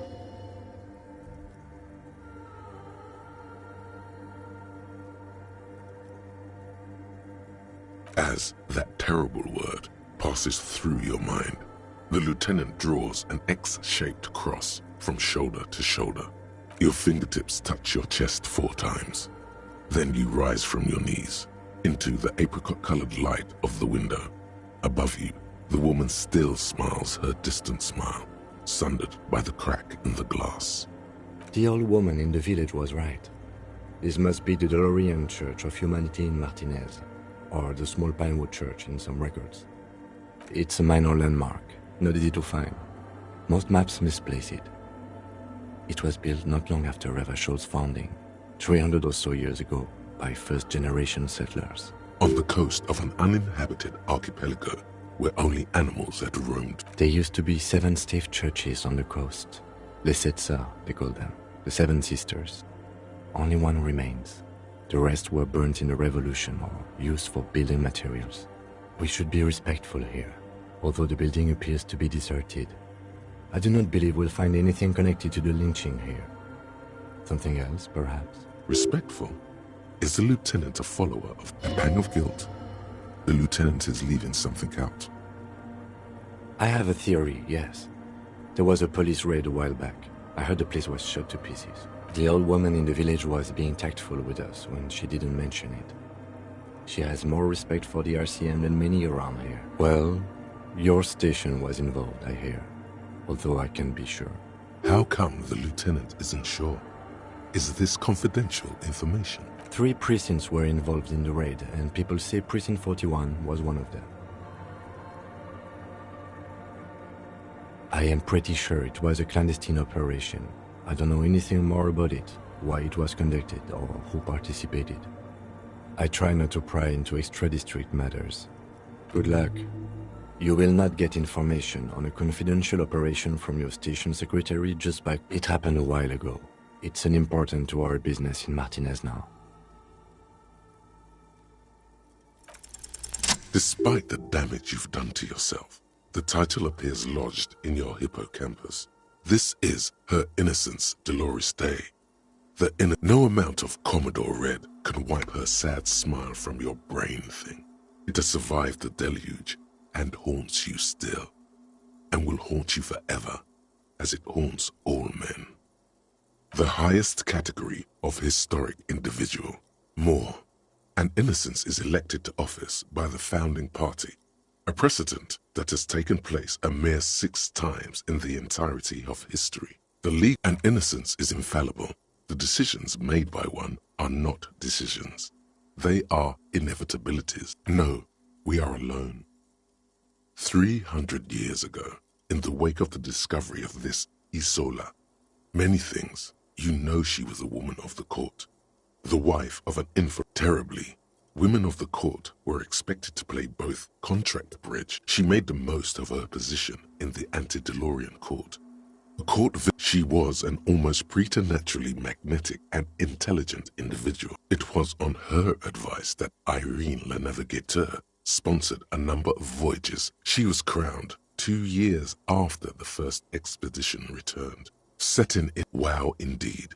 When her innocence was declared, and the queen she had advised for years fell, bystanders reported golden filaments lighting the already. That is why the lungs are the symbol of love for the cultures of the Real Belt, as did we all. The lands of the Mesk and the Occident, and in a city called Advesperaskit, in Vesper, Messina, she was dressed in a white and pearl dress on an emptied-out plaza with the crowd far away. Oh yes, she looked like humanity's young mother, a perfect mother. Insulted midwinter snow was beating the cobblestones around her. A small attaché of one of the men in this secret service killed her 22 years later. A young man who had come to suspect that Dolores Day was not entirely human, but something else. Something that had walked in our midst, watching us stumble for hundreds, if not thousands of years, until it decided to interfere in the course of our history. We were supposed to come up with this house. Dolores Day was shot in the chest with a fowling piece 8 times. The man, thought to be insane, said he once touched her and her body had been unnaturally warm, like a furnace, and that this inhuman quality was witnessed by many others as well, glowing lungs and all. It is commonly attributed to mass hysteria and religious psychology. Terrifying is a term too emotionally charged for your semantic memory. Although she's often considered to be the greatest human, she was the most socially secluded and least self-aware of all the innocences. The Mesk state tried to detach itself from innocentic rule. Parts of the world were experiencing whiplash from accelerating into secularism, suggesting those who fight against it. She adored chess, yes, but also military war games. Dolores Day often holds a tiny tin soul. Little is known of her Marchese husband. It's as if he vanished from history after completing his role, which was to introduce to this subtle terror is part of... Lieutenant Yefrater, you've stood there for over 5 minutes. What are you thinking of, if I may ask? She's been dead for 300 years. I am almost 1,000% certain. None of this is, in fact. This church, the coast, this isn't a good place to get lost in. Yes, we all are. Her name, body, and rule are synonymous with humanism. The laws we enforce are Delorian in origin. The woman looks by in silence, smiling enigmatically. It's not spiritual, it's constitutional. The Delorian system does not demand faith, only accordance. A jigsaw of broken shards falls into place in front of you, a ghostly reconstruction of the stained glass window. Before it was shattered, there was an older woman beneath the younger one, and a text, a light motif below them both. Unknown. Something during the raid the lieutenant mentioned, or just hooligans looking for something to break. The escutcheon on her throne says, Irene the Navigator. She is depicted as an older woman wearing thick-rimmed eyeglasses, holding a golden Reichsapfel in one hand and a scepter in the other. This is the queen her innocence day advised. Above, she herself is whole. Small figures of wise men, common men, worshippers walk up the stairs to stand at her feet. Secret servicemen, farriers, stand in a row guarding her. It must have taken years to produce this work in all its dizzying detail. Below both women, in luminous black letters, Après la vie, mort. Après la mort, la vie de nouveau. And then, along the left side, Après le monde, la gré. After life, death. After death, life again. After the world, the pale. After the pale, the world again. This is the great leitmotif of humanism, a summary of the effect of the discovery of this Isola, the Insulindian, on human thinking. A tremendous sea change akin to finding life after death. Death, life again. After the world, the pale. After the pale, the world again. This exaltation is common in Delorian sacralism. In the early years, it was even incorporated as the RCM slogan. No, it was deemed subservient to use a strongly moral intern-related motto. We already suspected of bootlicking. The sentence was also seen as too feminine. It was a macho thing. Justice, union, prudence, and force. So do I. The mother of humanism towers above you. A weapon.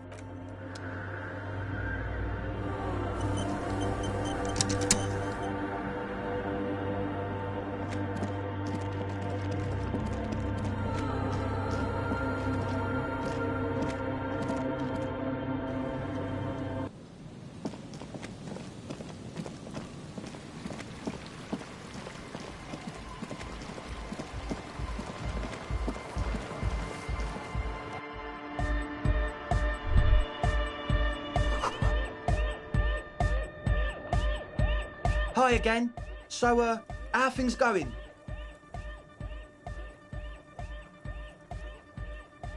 And? What happened? Oh, man! Who is he? What did you think?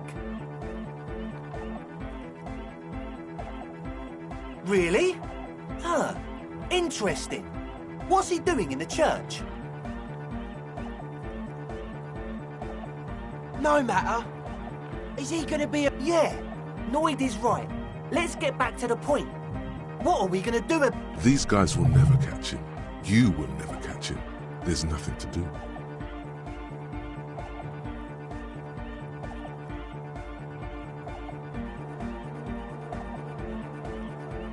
I dunno, man. Doesn't it feel like a major hindrance to you? A spooky guy climbing around when all the guests are trying to have nice, friendly hyper time? I guess it's not a massive problem, now that I think of it.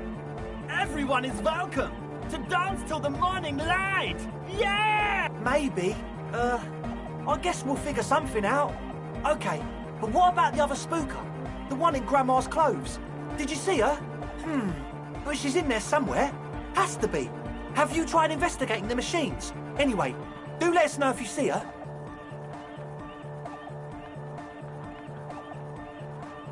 As always... Big Club, true, hard, foot, hardcore! Yeah! This young man, or maybe it's not got volume. Maybe it's Oranese. Probably an homage. You know about him? You know Van Eyck? Good, good. The Advent? Big Club, true, hardcore, yeah! This young man adds a capital G before the H. Or maybe it's not got volume. You know about? You know Van Eyck? Wow. The skinny wraith. So am I! So am I! Oh, is that why they call you Egghead? Because... Egghead to the mega, the K became the G, the boy became the man. The Advent?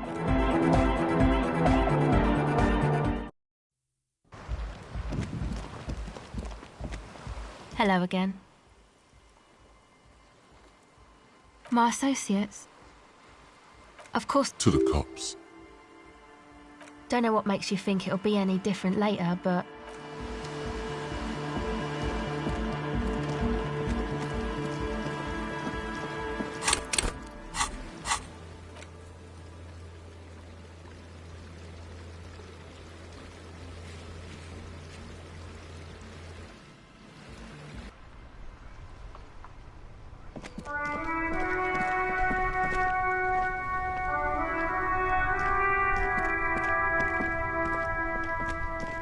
That's one brutal motor carriage. If I were a real skull now, I'd jack it, paint it in palm tree livery, then bottom light it, neon style. A snazzy shit-ripped skullmobile like this would make a fine trophy. We could Yeah, tribal shit. A cop carriage like this would have proper skull value. While I appreciate the interest you take in my brutal motor carriage, I have to stop you right there. The RCM takes threats directed at its property, see? It's just theoretical work, Copper. No basis in reality. Man, if we were certified skulls right now... I can tell you who we're not, cop. Which is not to say that the skulls are bitches and... The part of this presentation you want to take home with you, cop man, is we're not part of the skulls yet. Okay then, let's indulge in some intellectual exchange. These young men seem eager to share their beliefs. You don't know? What kind of cop are you? It's not a question. Don't get into it.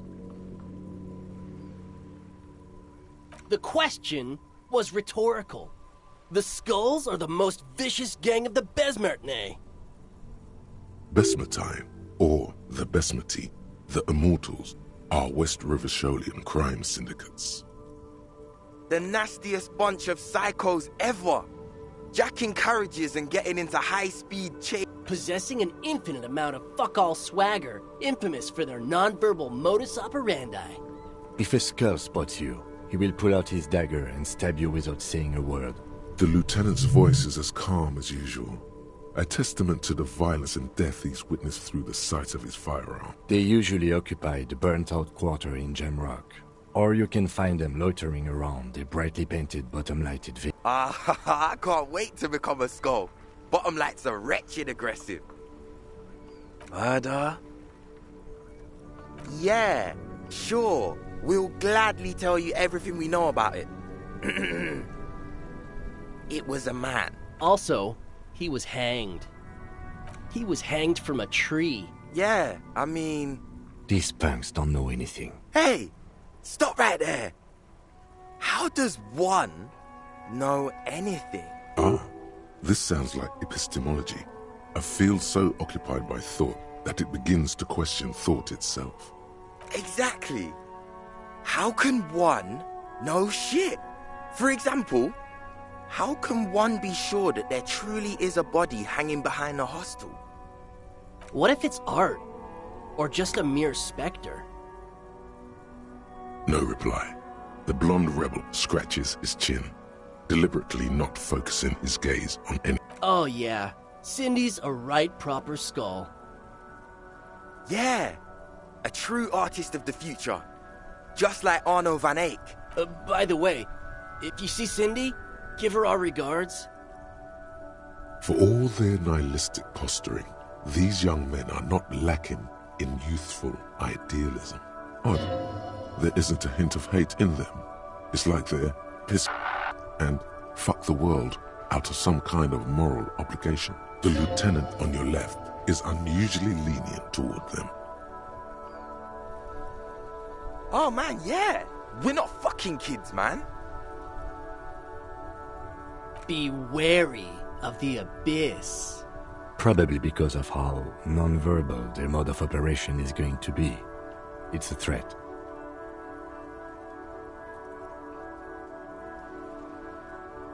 But I don't.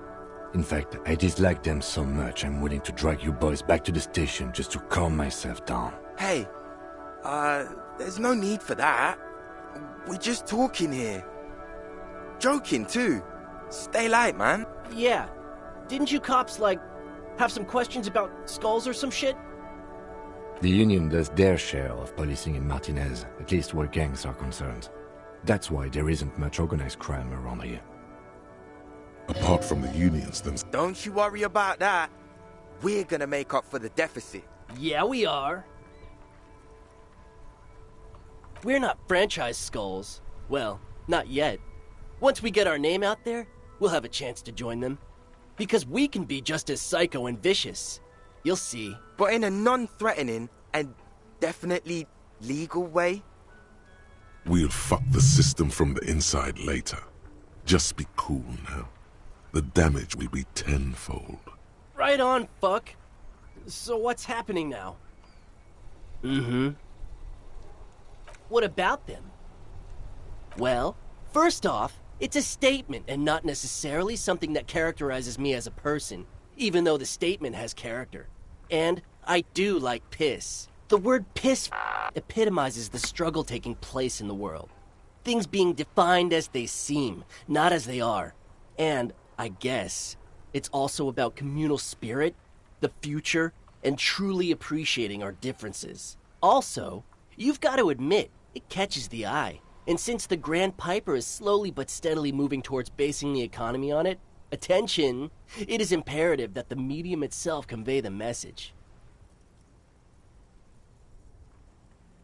What I mean by this is... It seems that the young man has a certain expertise in at least one field, even if it's rather narrow. Like I said before, many men keep searching for the one, for so-called true love, which is actually just obsession masquerading as kinship. The thrill of the chase, the hollowness that fills your chest cavity after catching it. I'm wondering if the poetics come with the jacket, or are they derived? To catch a fish, you'll need to hurl the lure many times, and even then it isn't certain that you'll get anything. If you blow up the lake, though, you get more fish in a shorter time. And, for time is of the essence and fleeting ever so quickly, one must think of a way to fuck the whole world and not get caught up in fucking someone. Because when one fucks everything, he fucks nothing. And that, to me, feels glorious. Sticking your dick into the void. Hate to admit it, but in a weird way, he's got a point.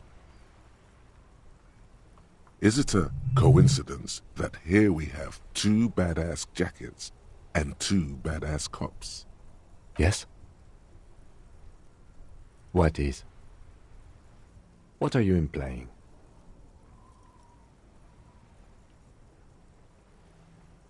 I'm not sure I understand you, Detective. Neither. Fine, if only to end this discussion. Theoretically, if I were a juvenile delinquent, if I were to already be down that path, I think peace is the stronger of the two statements. Seems about right, especially considering your heroic exit attempts. That's an origin story for a dynamic duo right there.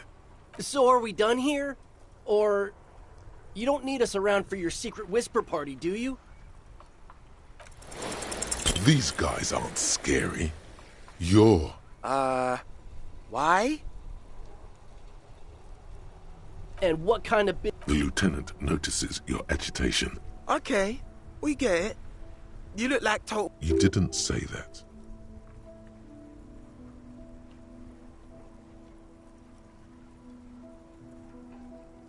It's shit. Fine. Fuck it. Here. Take it then. I can't... It's true. He simply can't. It's called... Wow. I did not see that. Fuck that.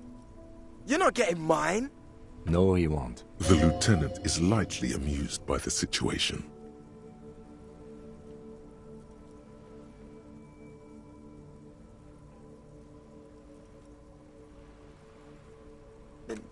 No.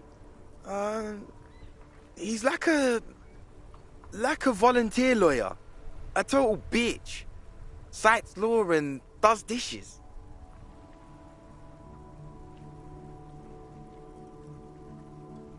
You know what, cop?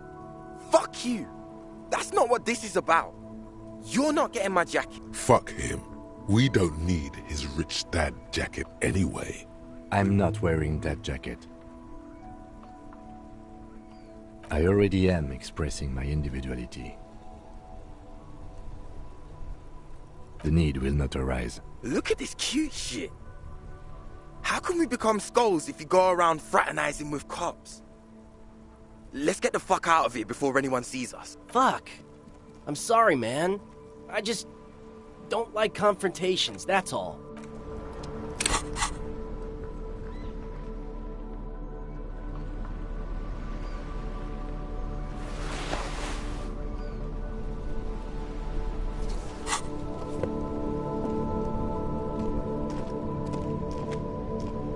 Inside, you see a set of steering levers, a radio microphone, a pull-out... This is Precinct 57. How may I assist you? I'm afraid they're closed.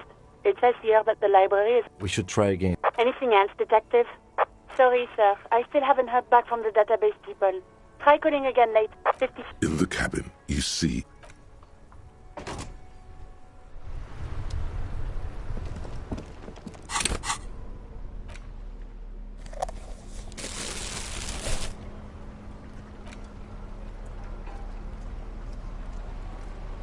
There's no way to... A pawn shop.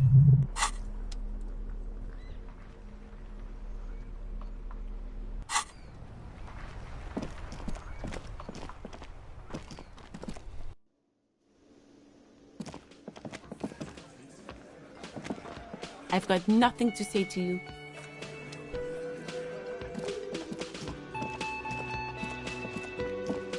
Again? I can't believe this shit. Okay, why not? Let's do the old thing over again. You think he was hanged as a cover-up? To hide the shooting? Okay, well... I don't know. Oh my god, there's more. Yes? What is it?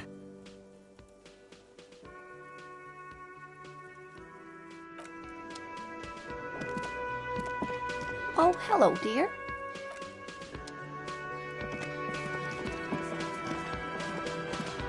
Looks like the circus left town, but the clowns are still here.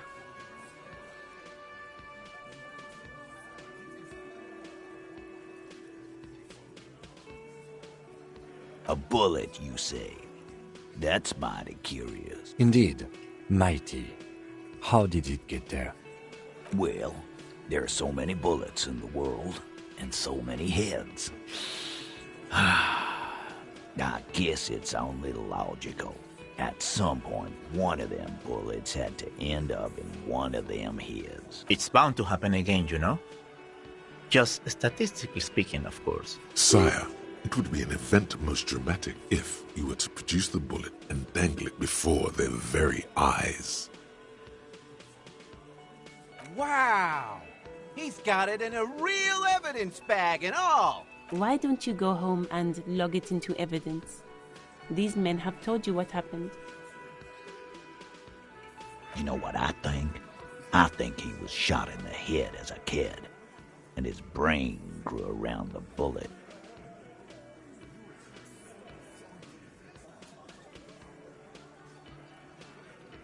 Around the bullet, man. That's a good one. All the goofing around is to avoid lying. It's a technique.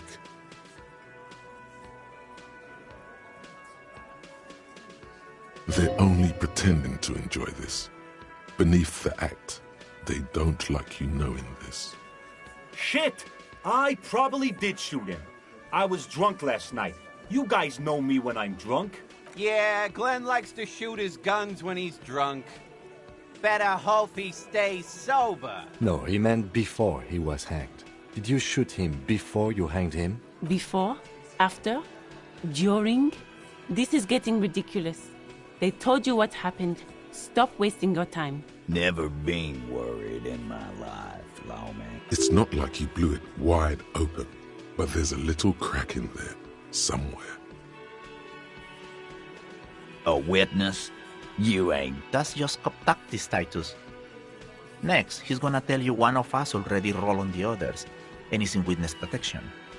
Well, let's hear it then. He's not alarmed by the sudden appearance of a witness, but he is surprised. This goes without saying, but nonetheless, don't give out his name.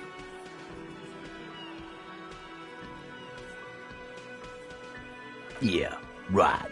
Like we wouldn't know if an MI plant was in our town. MI is short for moral intern. I've seen this shit a million times, Titus. Fly fishing. They are desperate. Tell us, Copper, what wacky claims did he make?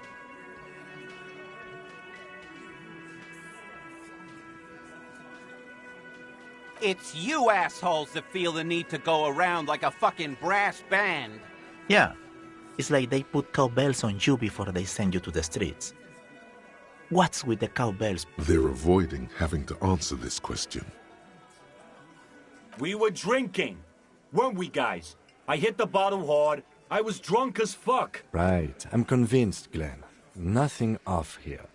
Just a regular hanging. Bullseye. Glenn looks around uncomfortably. The lieutenant hit a nerve. Arab guy? Boss, I think he's trying to save me and Theo. Well, yeah. What is confusing you? Eugene, Theo, and Elaine were there, too. I already told you. We were all there. Those flaccid MI cocks with their culture language.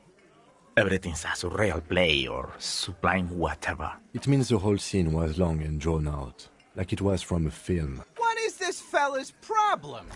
Sorry we didn't make it more action-packed. It wasn't the first thing on our minds, you see? Shanky. It's Shanky, right? I thought there's something wrong about the lynching story. Now I know there was. You don't know shit. I know you are lying, Shanky. You didn't break this wagon fort, but you did manage to rattle the people inside a bit. Some witness. I pulled the same shit. Came up with some shit, then went and said it to people. Get a reaction. You don't have to go to school for shit. You're doing a hell of a job, man.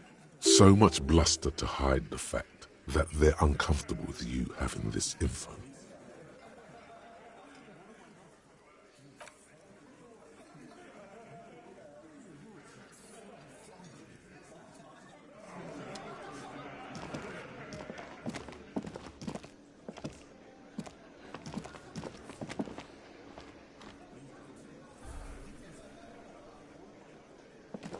Hi, gendarme. Another rendezvous.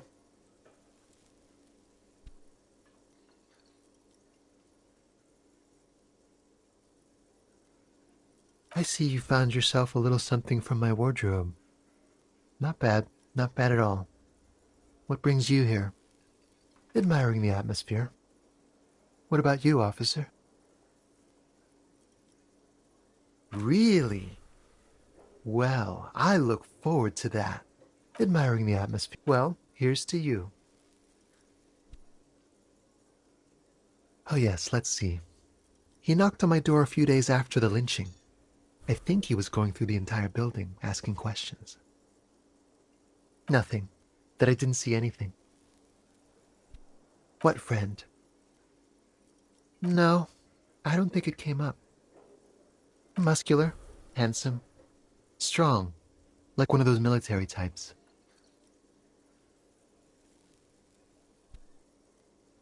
Yes, but he was speaking to someone on his earpiece. Yes, you know those tiny speaker microphones that fancy security guards sometimes wear. Just reporting back whatever I was telling him. Oh, let me think. He had an accent. He sounded like one of those mercenaries. He sounded vaguely Oranese. No, not vaguely, scratch that. He sounded definitely Oranese. Sure. Anything else on your mind? You did? And how did you like him? Ah, shoot. Why not? A visitor from the first world. He's not like you and me, gendarme. He can always return to his opportunities in Occident, sur la clé. Still, his coming and going brings some life to the village. Or is it just money? I don't know. Friends, I told you. Sunday friends. Friends who like to get together from time to time. Bet he won't be there when times get tough, I guess. It is. On Sundays. He has keys. And he likes the view. To the sea, I mean. Hmm? What about me, gendarme? You can keep it. I don't mind. I can appreciate beauty when I see it. Is it now? Well, enjoy it. It's the sports. He's a sports guy. All about that physical prowess and athletic skill. Nothing else here. Bye-bye, gendarme.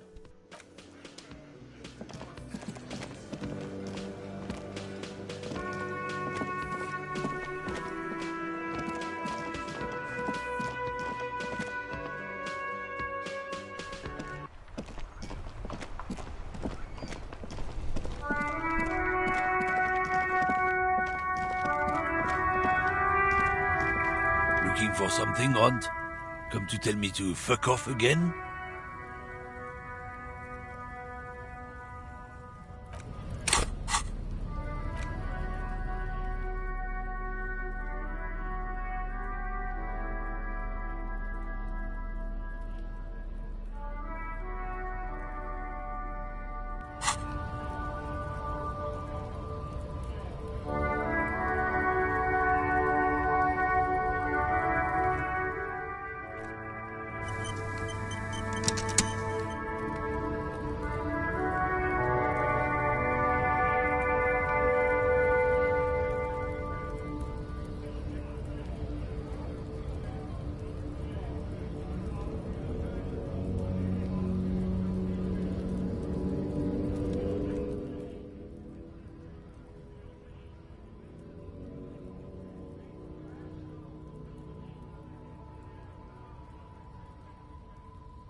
Looking for something odd?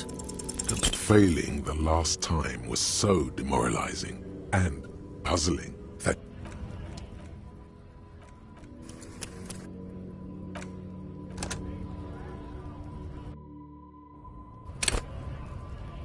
Looking for something odd? Failing the last time was...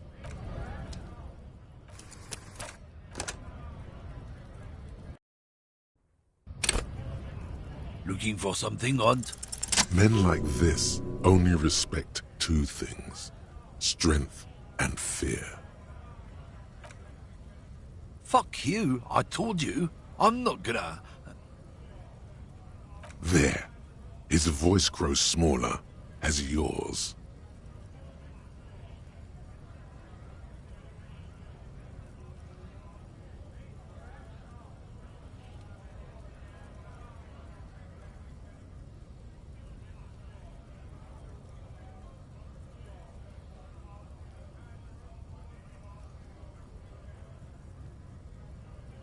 Look, fuck you, man. It's some lorry down there. Green, banged up thing. I don't fucking know who she is. When did she go away? I don't know. I don't even know her name. She just rolls with the fleet and acts like a big shot. Some dyke, probably. I haven't even seen her for days. Past the monument, down there. The Green Temple. Now, leave me the fuck alone. A small temple by the monument. Green. Let's get into that lorry. Looks like he got his adrenaline up, too.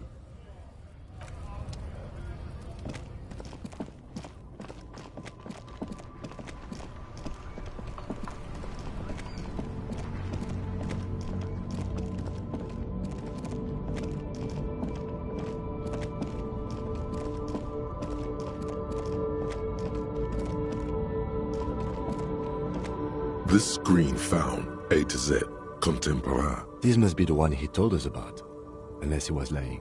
The glass on the side windows is tinted and covered with dust. You can barely make out the shape of a seat and 2 steering levers. The door is locked. The handle looks shiny, like it's recently replaced. There's no picking this lock. The owner has put special care into it. It's a recessed design. Use the pry bar to smash the window. Open it from the inside. This has been hard enough. No need to make it any harder.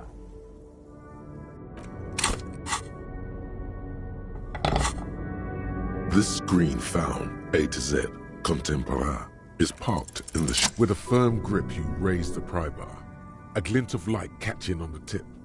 Call down the hammer of truth and justice. Release your secrets, lorry cabin. The window shatters and droplets of glass fly everywhere, shattering over the lorry floor and pavement. Subtle. The smell of cigarettes and perfume welcomes you. The cabin inside is plastered with old movie posters. Actresses smile from the walls. There's a radio transmitter in the front and a toolbox tucked under the driver's seat. There's something odd about the passenger seat. The seating fabric has been pulled tight over the lower side of the seat where the toolbox should be. These are movie posters featuring starlets from long-forgotten films from the 20s, the teens, even the 90s of the last century. One of them particularly catches your eye, a centerfold of an ingenue attached right above the back seat. There's definitely perfume in the air. It's spicy with a hint of amberette, wafting through the bitter air of the cabin. The remnants of a sweet juniper-scented perfume, probably Grenade No. 5. The actress is draped in a sheathed dress, one of her shoulders bared. The faded remains of an autograph run across the poster. She's looking past the camera. This is Tip Tijon, a starlet from the dawn of cinematography, less known for her talent than her tragic, untimely death. She wasted away in a drug den called The Door to the River, not far from here on Boogie Street, a mixture of cocaine and morphine. She was afraid of the world, and the camera, too. The actresses and the rear actor all smile you a warm goodbye. A radio transmitter is attached to the dashboard, and a toolbox sits under the driver's seat. A metallic drawer slides out from the seat. It's empty, except for a folded newspaper. It's an issue of Périphérique from last Wednesday. A piece of paper falls out from its pages. It looks like an article ripped out from a radio enthusiast magazine. Complex mathematical equations explain the basics of something called the Ulan frequency system. These formulas look oddly painful. Maybe it's the hangover, but they give you a headache. The Ulan frequency system? I've never heard of that before. I know of FM, AM, UKV, but... Pull-out toolbox slides back into its nest. The rest is as it was. Posters, a radio, dust on the windows. Looks like the frequency dial is absent. It requires a key to... Strange. There are so many radio stations saved here. Must be over 100 at least. It has to be an advanced model to fit so many frequencies next to each other without blending them together. For contacting an entire fleet of lorrymen, for example. This is all shortwave, UW and UKV. Looks like we are dealing with an impressive organizational tool. The nerve center of a huge operation, with quite a range too. A 20-kilometer radius at least, perhaps extended by an attachable antenna that's not here right now. Doesn't look like it. It's completely inoperable without the dial key. The ghostly actresses and the rusty toolbox. You wedge yourself under the steering wheel to get a better look. Seems like the few tools lying around here, a hammer, a pair of pliers, a rusty wrench, have been casually thrown there by the disorganized driver. But one odd detail does catch your eye. A piece of sandpaper has been glued to the throttle. Sandpaper adds extra grip. Sandpaper? A novel technique? Yes? Do the honors, he thinks. Connect it yourself. Which means that the missing lady driver was present at the lynching. Looks like her, yes. Now we know for certain who's the missing 8th person at the lynching. Do you think that Hardy and his boys could also be involved in the drug operation?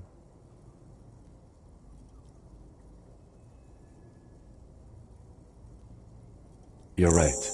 But we should still go and see what Titus has got to say on the matter. Are we finished with the lorry? The movie stars are still smiling from the walls. The radio transmitter you wedge it, but sandpaper add... Sandpaper, yes? Do the on... Which means that the missing lady driver was present at the lynching. Now we know for certain... You're right. The movie stars are... Voila! A stack of neatly folded papers has been stashed behind the seating fabric. You see 3 maps depicting a large metropolitan area. It's Revachol. Some of its routes and highways have been out. Bonne prise.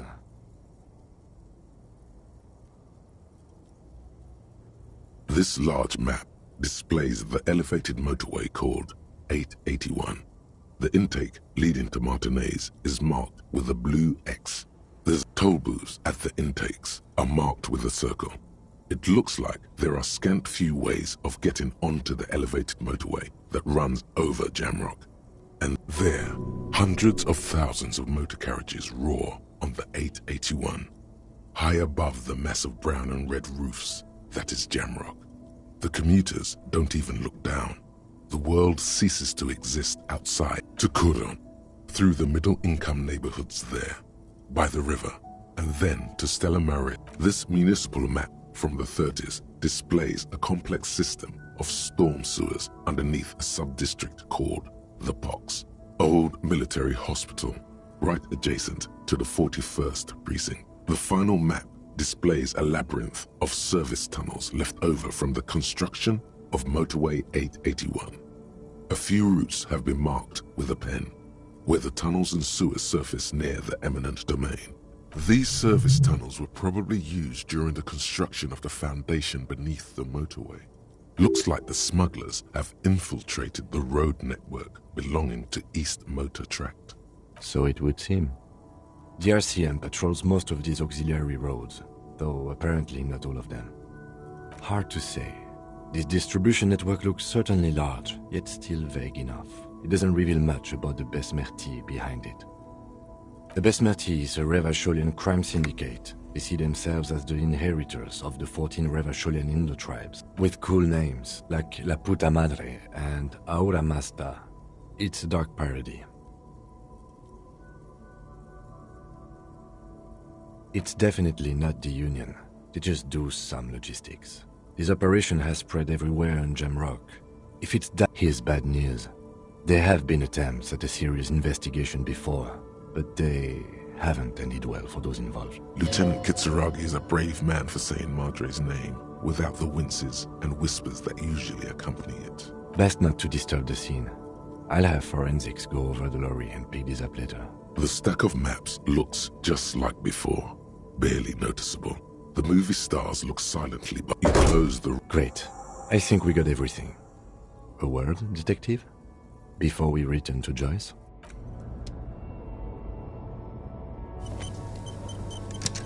All right, we've finished here. Let's quickly debrief and go over what we found.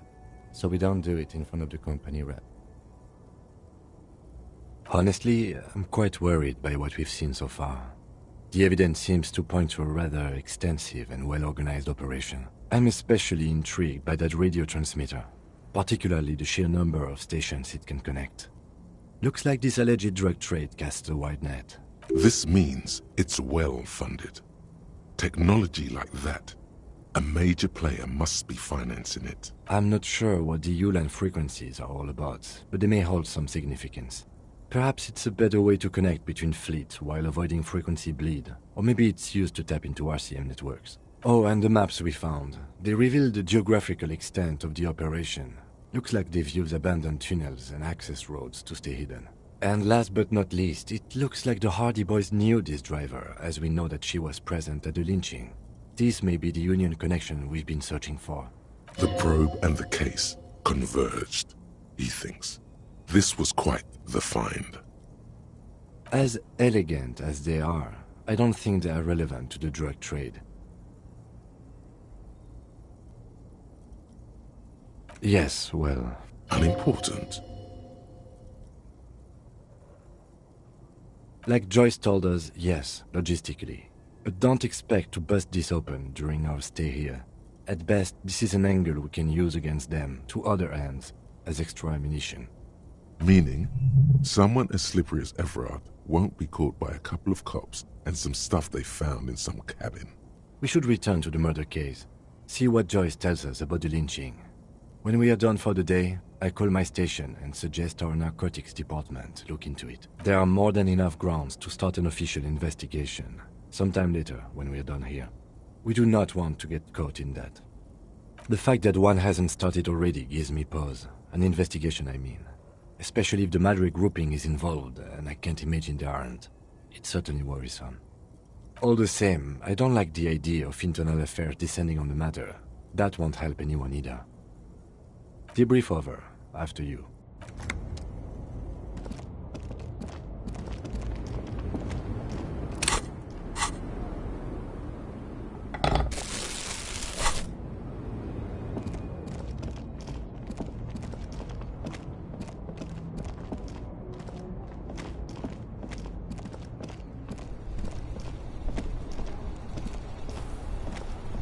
I, saw you poking around in Lady Driver's lorry.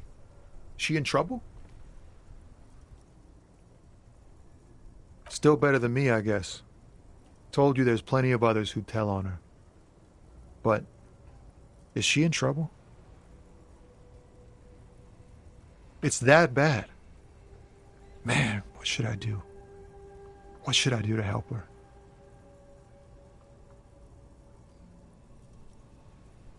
Damn. I always warned her to watch herself. Man. Nothing to do now, I guess. Maybe I should just keep my head down and work on my rhymes while I can. Oh, you know. Tommy Leham's gonna be a musician. Sprechgesang, but with beats. I've got a lot of free time on the road to hone my craft. The correct grammar is Tommy Lahom. Tommy Lahm was taken. My real name's Jerry Lafitte. Tommy's way better. It's more him. The man taps his fingers rhythmic.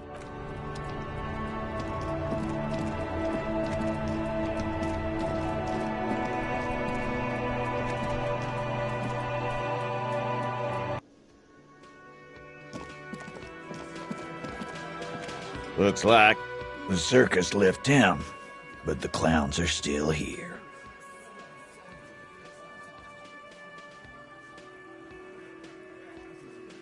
Like hell you have. There is no local drug trade. This place is as clean as a rifle. Go back to Jamrock and ask the local junkies how clean your streets are in Precinct 41 Kilos. We'll do that. In the meantime, did you know that there's an abandoned lorry at the intersection that was used to move raw ingredients for drugs from Terminal B to Jamrock? The person driving it was present at the hanging. It was one of you. We've connected the footprint. Detective, do you want to deliver the coup de grâce? The thought forms in your head, like a lightning strike branching in the sky. No, the thunder is his. Leave it to the lieutenant.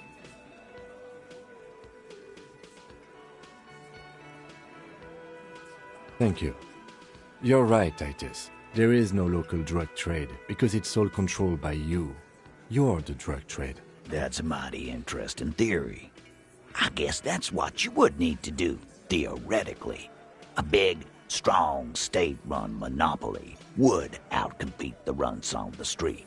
Yeah, man. Theoretically, that's what you would do. To get rid of the gangs, the dealers, even some of the junkies. You would need good, trustworthy people to take their place, of course. Hardy men to run such a monopoly.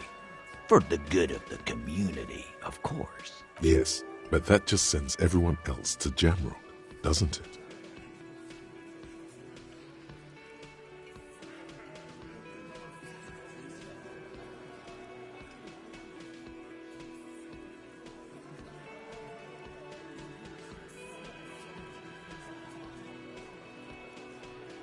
We haven't done anything, but theoretically, it has to be someone's problem, so it might as well be yours.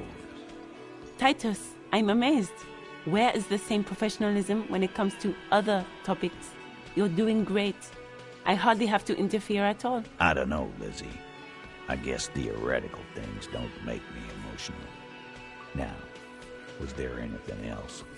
I was sort of gonna get my brewski on. Not quite yet, Mr. Hardy. There were 8 sets of prints on the crime scene.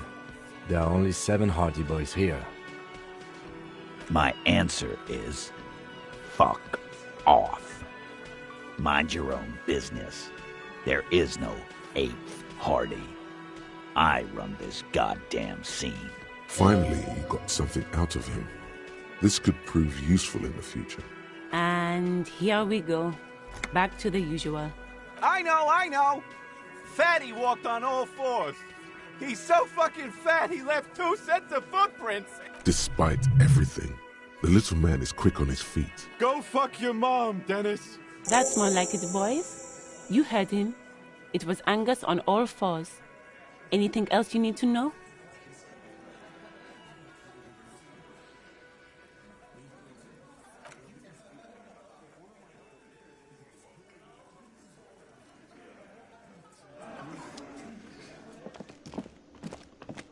Hi again, gendarme. Bye-bye, Jean.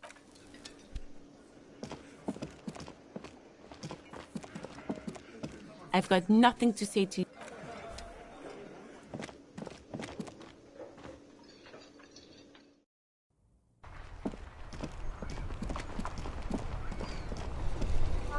Inside, you see a set of steering levers, a radio microphone, a put... This is Precinct 57. How may I assist you? Hold on. I've got Central Jamrock Public Library on the line, and I've already introduced you to their librarian. Connecting the call in 2, 1. Yes, this is Central Jamrock Public Library here. How can I help you, officer? He sounds worried, yet ready to assist. This is how people get when the police call. Billy Majon, you said. Give me a moment, I'll have to check our database. Yes, hello, are you still there? I found Billy Majon's home address, is that alright? No phone number, unfortunately. They're too poor.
Here we go, sir. Rue de Saint-Ghislain, 33B, apartment number 20. It's in Martinez, I believe. Cape Side Apartments, it says. That's where the smoker on the balcony lives, isn't it? It says here that they returned their last book just a few days ago, but I wasn't at work that day. Marie? Marie? Do you remember a reader named Billy Majon? They returned a Tybalt book the other day. Yes, it was my colleague Marie. She said that it was Billy's husband who returned the book. He also asked for this new sci-fi release, Lowe's Radio City 87, but we don't have it yet. Good. You have a name now. Marie knows Billy. She's been working here longer than me. Sometimes her husband returns some books for her. And then goes for a little drink later. On the lookout. Sorry, no. Marie only knows him by sight. Marie? She said it was an older man, and that she's pretty sure he'd had a drink or two the last time she saw him. 1 second. Sorry, Marie wasn't really paying any attention to that. Happy we could help. Goodbye, officer. Anything else you need from me? Just... Yes. Oh, great. You hear? Anything else I can help you with, officer? Still no word, I'm afraid, sir. 50... In the cabin, you see a set of steering levers, a metallic pull-out toolbox.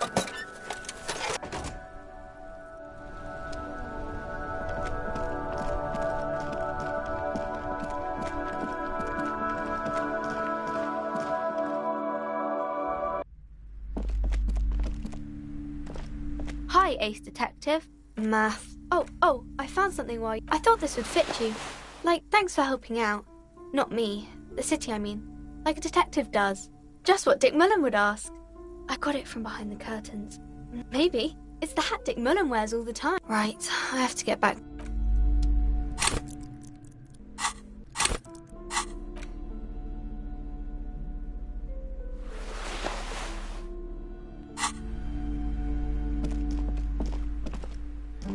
Hello again, esteemed...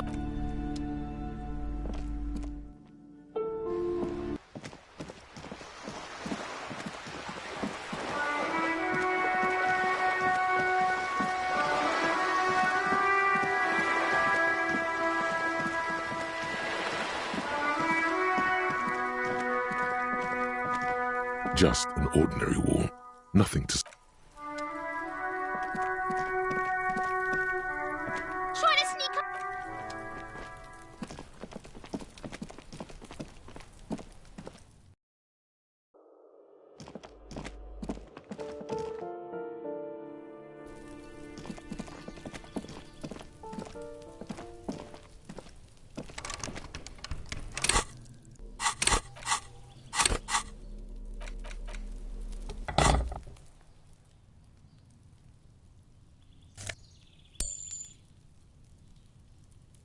A weathered brown door. Something smells good. The lieutenant motions to you to go ahead and knock. You're right. Let's talk this through.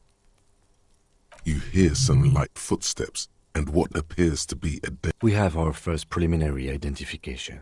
In all likelihood, the deceased is the husband of Billy Majon. We need to confirm this, as well as deliver the death notification to Billy herself.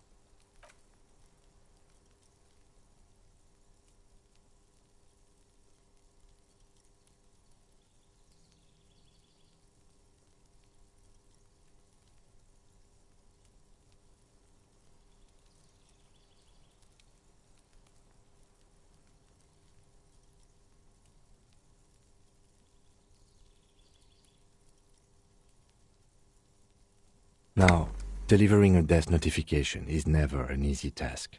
There's a reason why it's often called the most stressful part of our job. This is why it's usually done in pairs. You got this. I'll be monitoring reactions, ready to act if necessary. Dead? Just don't say that you know how they feel. You don't. Good advice. The lieutenant motions towards the door.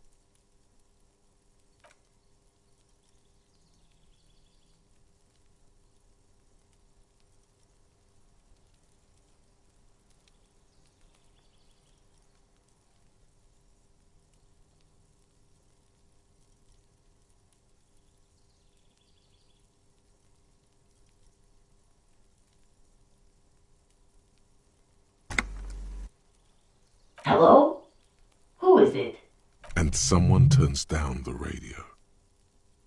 He gives you a short, encouraging nod. The police? A moment, please give us a moment. Tidying up. Nerve, there's fear in her voice. Come in, the door is open.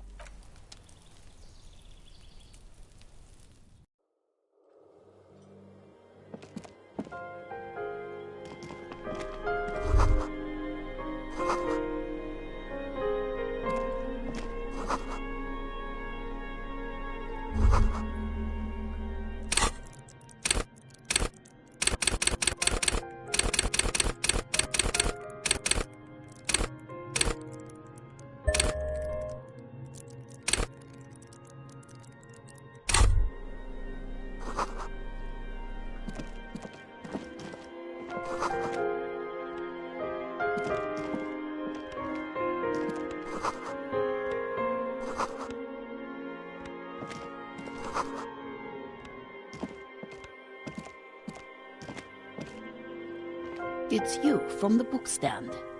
Did you come to bring my cockatoo back?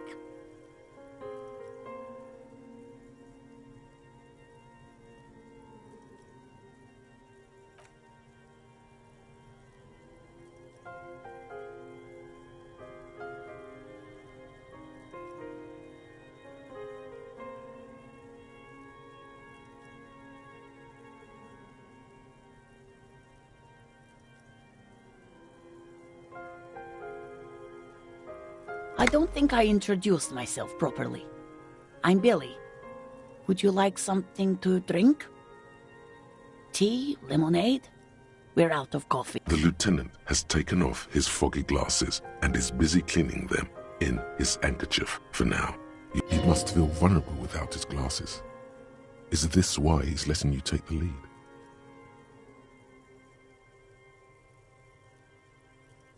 Is this about Victor, my husband? Is he in some kind of trouble again? I can come pick him up in the station if that's what. Keep it together. You don't want your body language to tell her the news. Sorry, I'm rambling. It's just that Victor often gets into all kinds of trouble. So, how can I help you? How about some small talk before you break the news? Definitely no small talk. This isn't the time or place.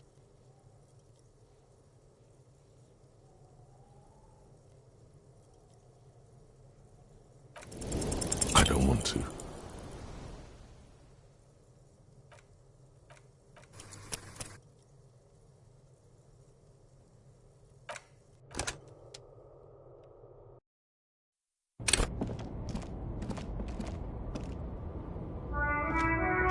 All right, we've finished. Honestly, I'm I'm not sure. Oh, and last... The probe and the case. As Ellie... Yes, well... Unimportant. Like Joyce... Meaning? Some... We should return. There are... The fact that all the same, I don't... Debrief...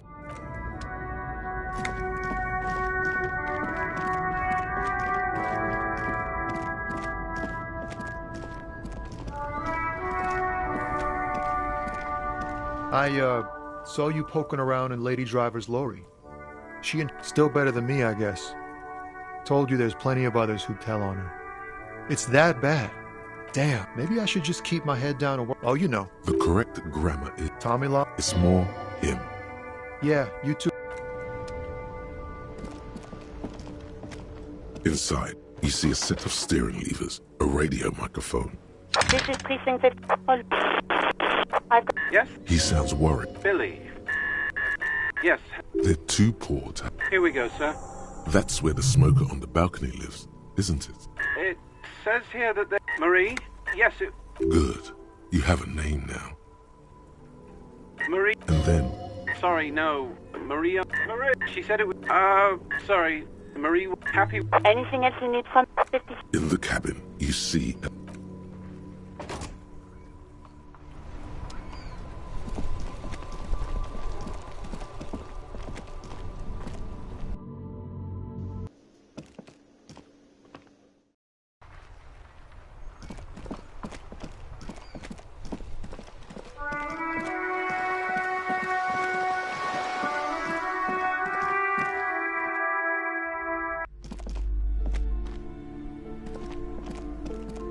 say, Ace Detective? Math. Oh, I thought this would fit you. Just what Dick Mullen would ask. Maybe. Right.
Weathered. The lieutenant motions to... You're right. You hear... We have our... Now, delivering a death notification... Dead?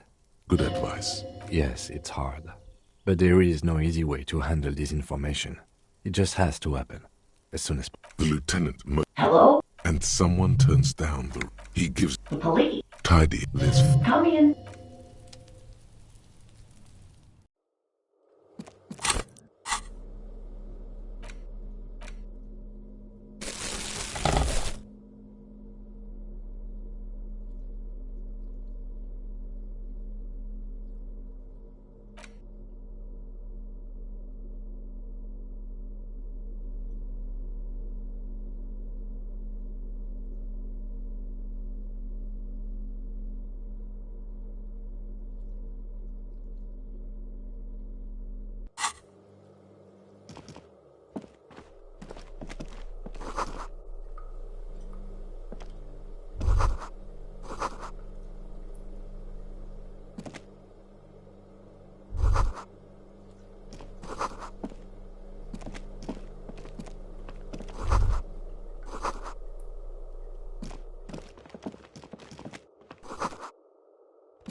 It's you. I don't think I introduced... The lieutenant, he must feel vulnerable without his glasses. Is this... Keep it together. Sorry, I'm rambling. How about some small, definitely no small talk? This isn't the time or place.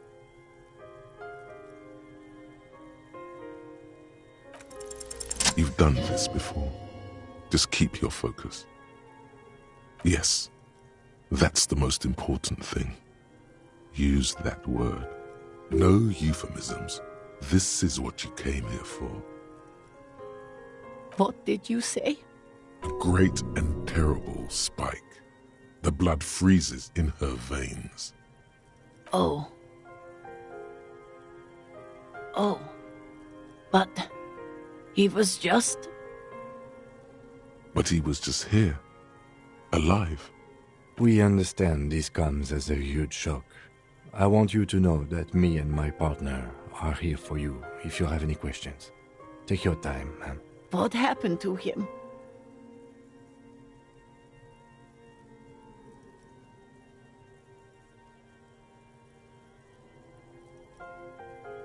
Was he drunk?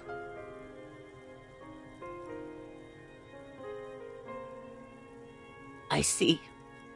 And you just found him there, lying in the cold. How long had he been there? If you say 2 days maybe, it will be etched in her mind forever. She blinks, eyes welling up with tears, as her hand starts searching for something from the pockets of her dress. Here. No. I just need to tell my girls. It burns like acid. God, should I call them? Should I tell them to come home? No, a day.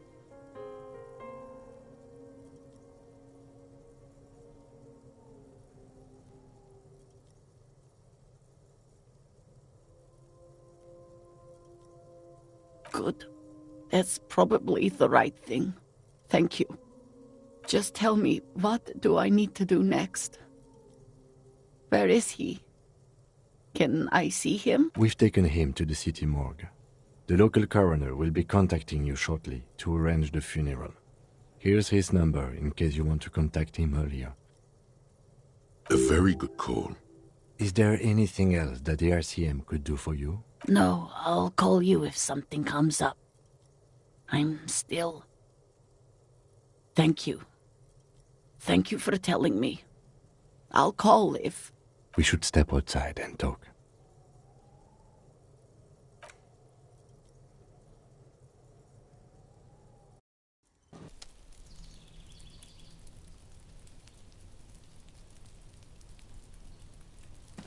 You did well. I'll call the station when we're finished with the day, and let them know the name of the deceased.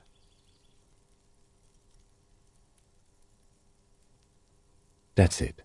We should get back to our case now that our duty here is done. They'll manage. They have to. It's not your place to live their lives. Let's go.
The spread pattern of these bullet holes makes you more old bullet holes, half a century at least, from the revolution.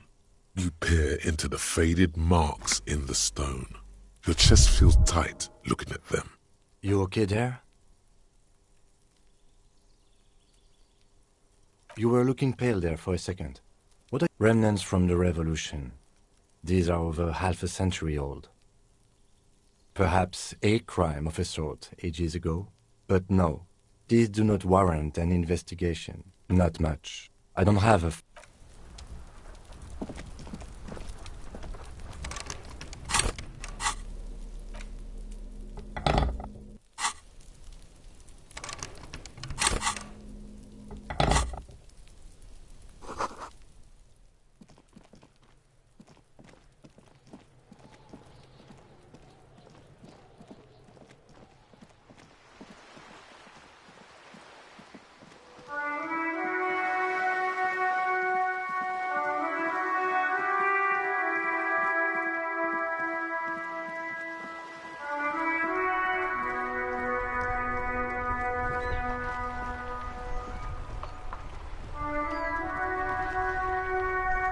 Inside, you see a set of steering levers, a radio.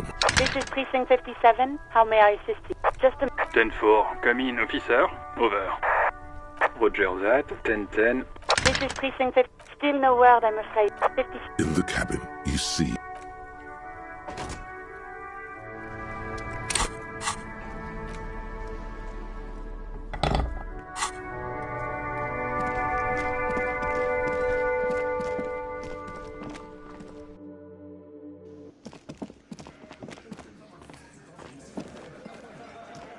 Looks like the circus left town, but the clowns are still here.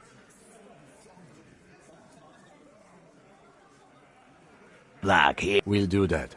The person drives... The thoughtful, no, the thunder is his. Thank you. That's my... Yeah, man. You would need... Yes, but that just sends everyone else to Jamrock.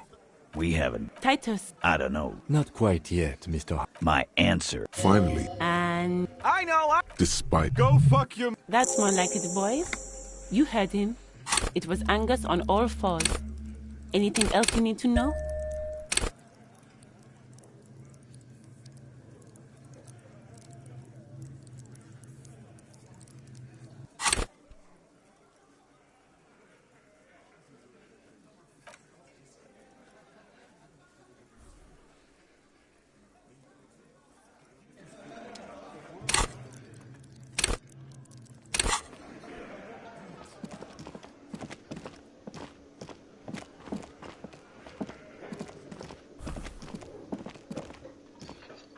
Hey, was there some... Got the 20 real?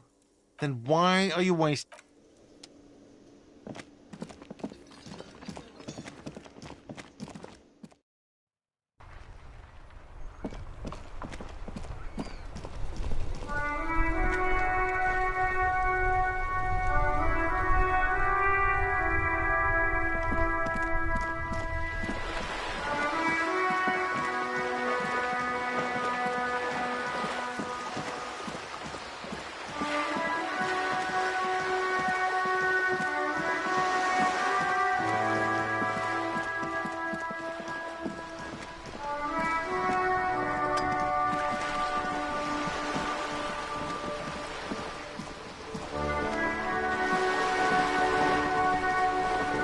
You're back. Good.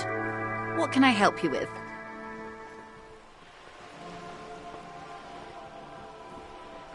What would you like to know? Good.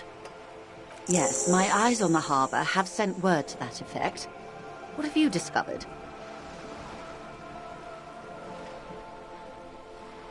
It doesn't really matter. And I do apologize for the surveillance. In any case, it's a relief to know someone has looked into it. If I may ask, will there be an official investigation? I assume you discovered there is an operation. She's trying to conceal her excitement, but the slight glimmer in her green eyes tells you otherwise. If there is an investigation, it will be part of an ongoing operation, subject to confidentiality. I'm sure you... Of course, detectives. In any case, you've held up your end of our arrangement. I trust you with the rest. Now it's my turn. I wouldn't normally break protocol like this, but the situation demands it.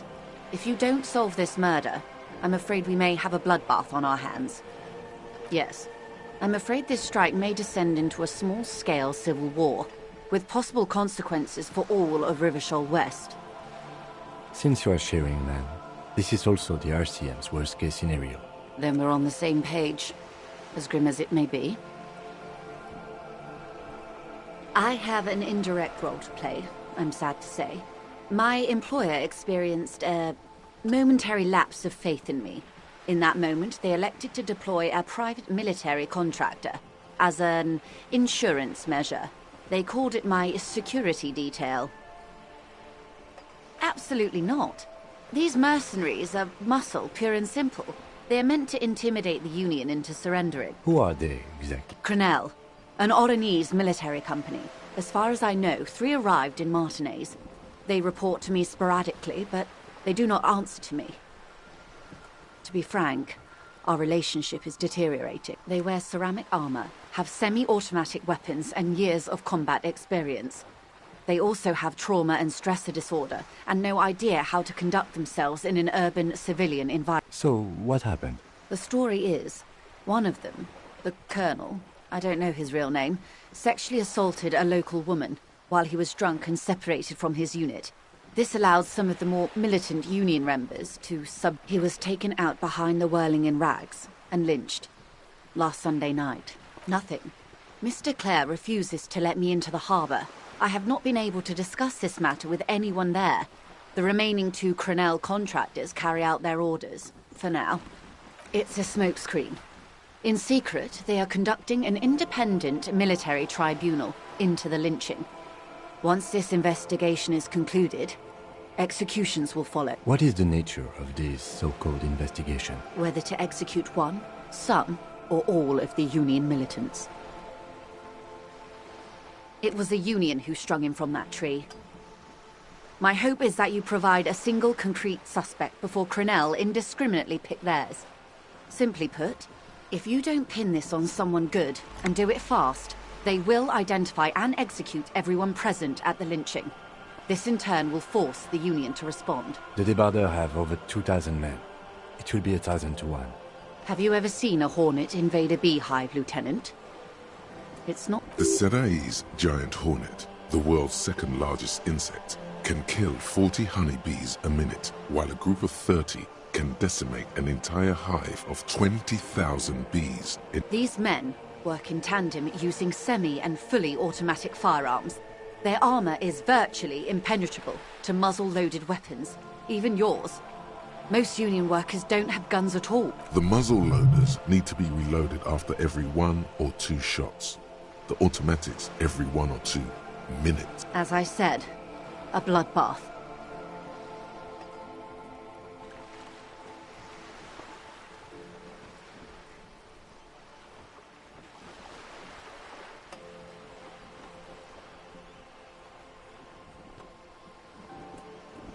Many bleak scenarios have already come true, Lieutenant W. Frater Dubois. All we can do is keep the rest from going the same way. One single concrete suspect delivered into civil court, and I may be able to defuse this situation.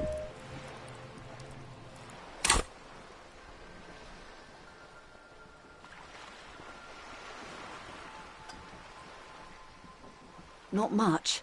Their public resume is relatively good, as far as private military contractors go. I believe they were once called Downwell. They boast a long list of clients: Saint-Baptiste, Welchman Lorentz, Eintracht. A warning sign, however. The operations concerned all take place in third or fourth world countries. Guarding facilities, escort missions and such. Meaning they're used to operating in war zones. Yes. All the good conflict corridors, Supramundi, Yesut, the Seminese Islands, countries that don't have a good record reporting atrocious military conduct on their soil. Sadly, no. Before this happened, I had little interest in them. Now that I do, I don't have the resources. If you still have access to the ICP's database, you could run a... Do you know a lot about the inner workings of the RCM and the ICP, ma'am? In my line of work, it pays to do your research. I was prepared to deal with the RCM. I did not think I'd be dealing with a group like Crenel. I have, and they will. However, these orders take time to reach what is basically a rogue unit out in the field here. Until they do, it's all on us. She's being truthful. She is pressing them as hard as she can. Or he didn't. This is information passed on to me from some teenagers loitering around the canal. I cannot testify by it. The remaining contractors, their tribunal, it's that the man was killed because he assaulted a local woman. I've asked around a bit. This seems to be the accepted story around Martinez. The lieutenant consults his notebook, his eyebrows knitted in concentration. Odd. We haven't heard any reports about an assault in connection with the lynching. Where did it take place? Last Sunday night, at the Whirling in Rags, the hostel by the gates. Supposedly, the colonel was drunk, maybe on narcotics too. Either way, he's alleged to have sexually assaulted a woman. Sometime later, a group of dock workers got their hands on him. That's a good question, officer. I don't have the slightest idea. As I said, it's a rumor. About a rumor. In any case, it's what the colonel's remaining colleagues believe. If you mean did I see him alive, yes. But I did not know him. You don't know how you know. It's not written on her face, nor in her voice. But she had sympathy for this man. Lely, his service name, a nom de guerre, most likely. He wouldn't divulge his full name. Only one of them did. A bad sign if there ever was one. One is a man, Corty, they call him, a nickname as well. The other a woman, Phyllis DePaul. Corty is the gunner, I believe. DePaul is a radio operator. What would you say was his eye color, the deceased's? She closes her eyes, trying to picture the man. I can't remember. The lieutenant was testing her, asking a small detail first to see if she knew him better than she let on. She passed. That's all right, ma'am. Anything else? Nationality? What would you say was his age? He was 40.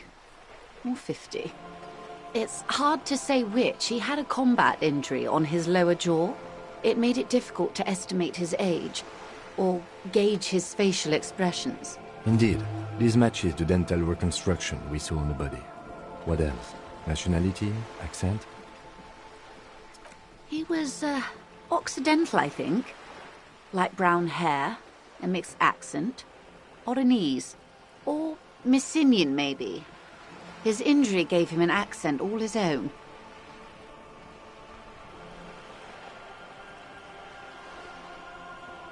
In a way, it was humanizing. He had to learn to speak through it.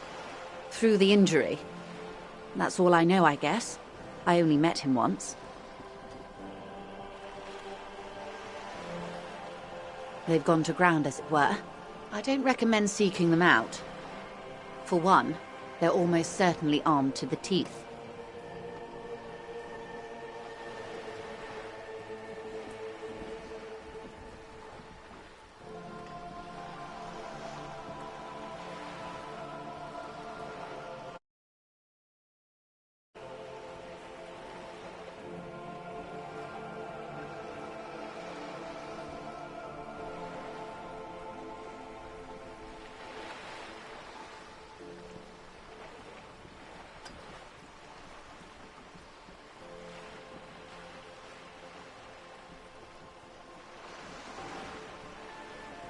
They don't have the same respect for the Revachol citizens' militia as I do. To put it bluntly, they think you're vigilantes. Ghetto savages. It will not be a fruitful meeting. Vigilantes. You're a professional officer of the only legitimate authority in Revachol. Somehow, I doubt that lecturing them on the legitimate use of force will persuade them to stand down. You're likely to run into them eventually. When that happens, I'll be in a better position to mediate if I don't appear involved.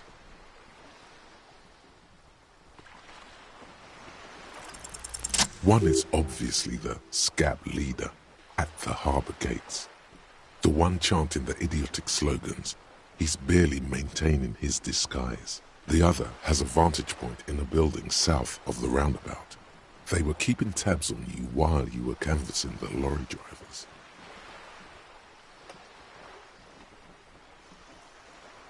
That may be so. I still hope you heed my advice. There's no need to kick the hornet's nest. For all your talk of averting this catastrophe, the situation at the gate is a powder keg. Does this not bother you? Of course it bothers me, Lieutenant. But my hands are tied. How would my employer react if it appeared I were intervening on behalf of the Union? Your concern may be appearances. Ours is keeping the peace. That would afford a good vantage point. In any case, it's practically inaccessible. Where is your radio for contacting them, if I may ask? Do you have an earpiece? Heavens no. I'm not an undercover agent. There's a shortwave at the ship's wheel. I hope I can answer it better. Until the executions start? Truthfully, I don't know. It depends on their progress identifying the members of the lynch mob. They don't report their progress to you? Not on this matter. I'm afraid they consider this a personal initiative. It's a matter of days, not weeks.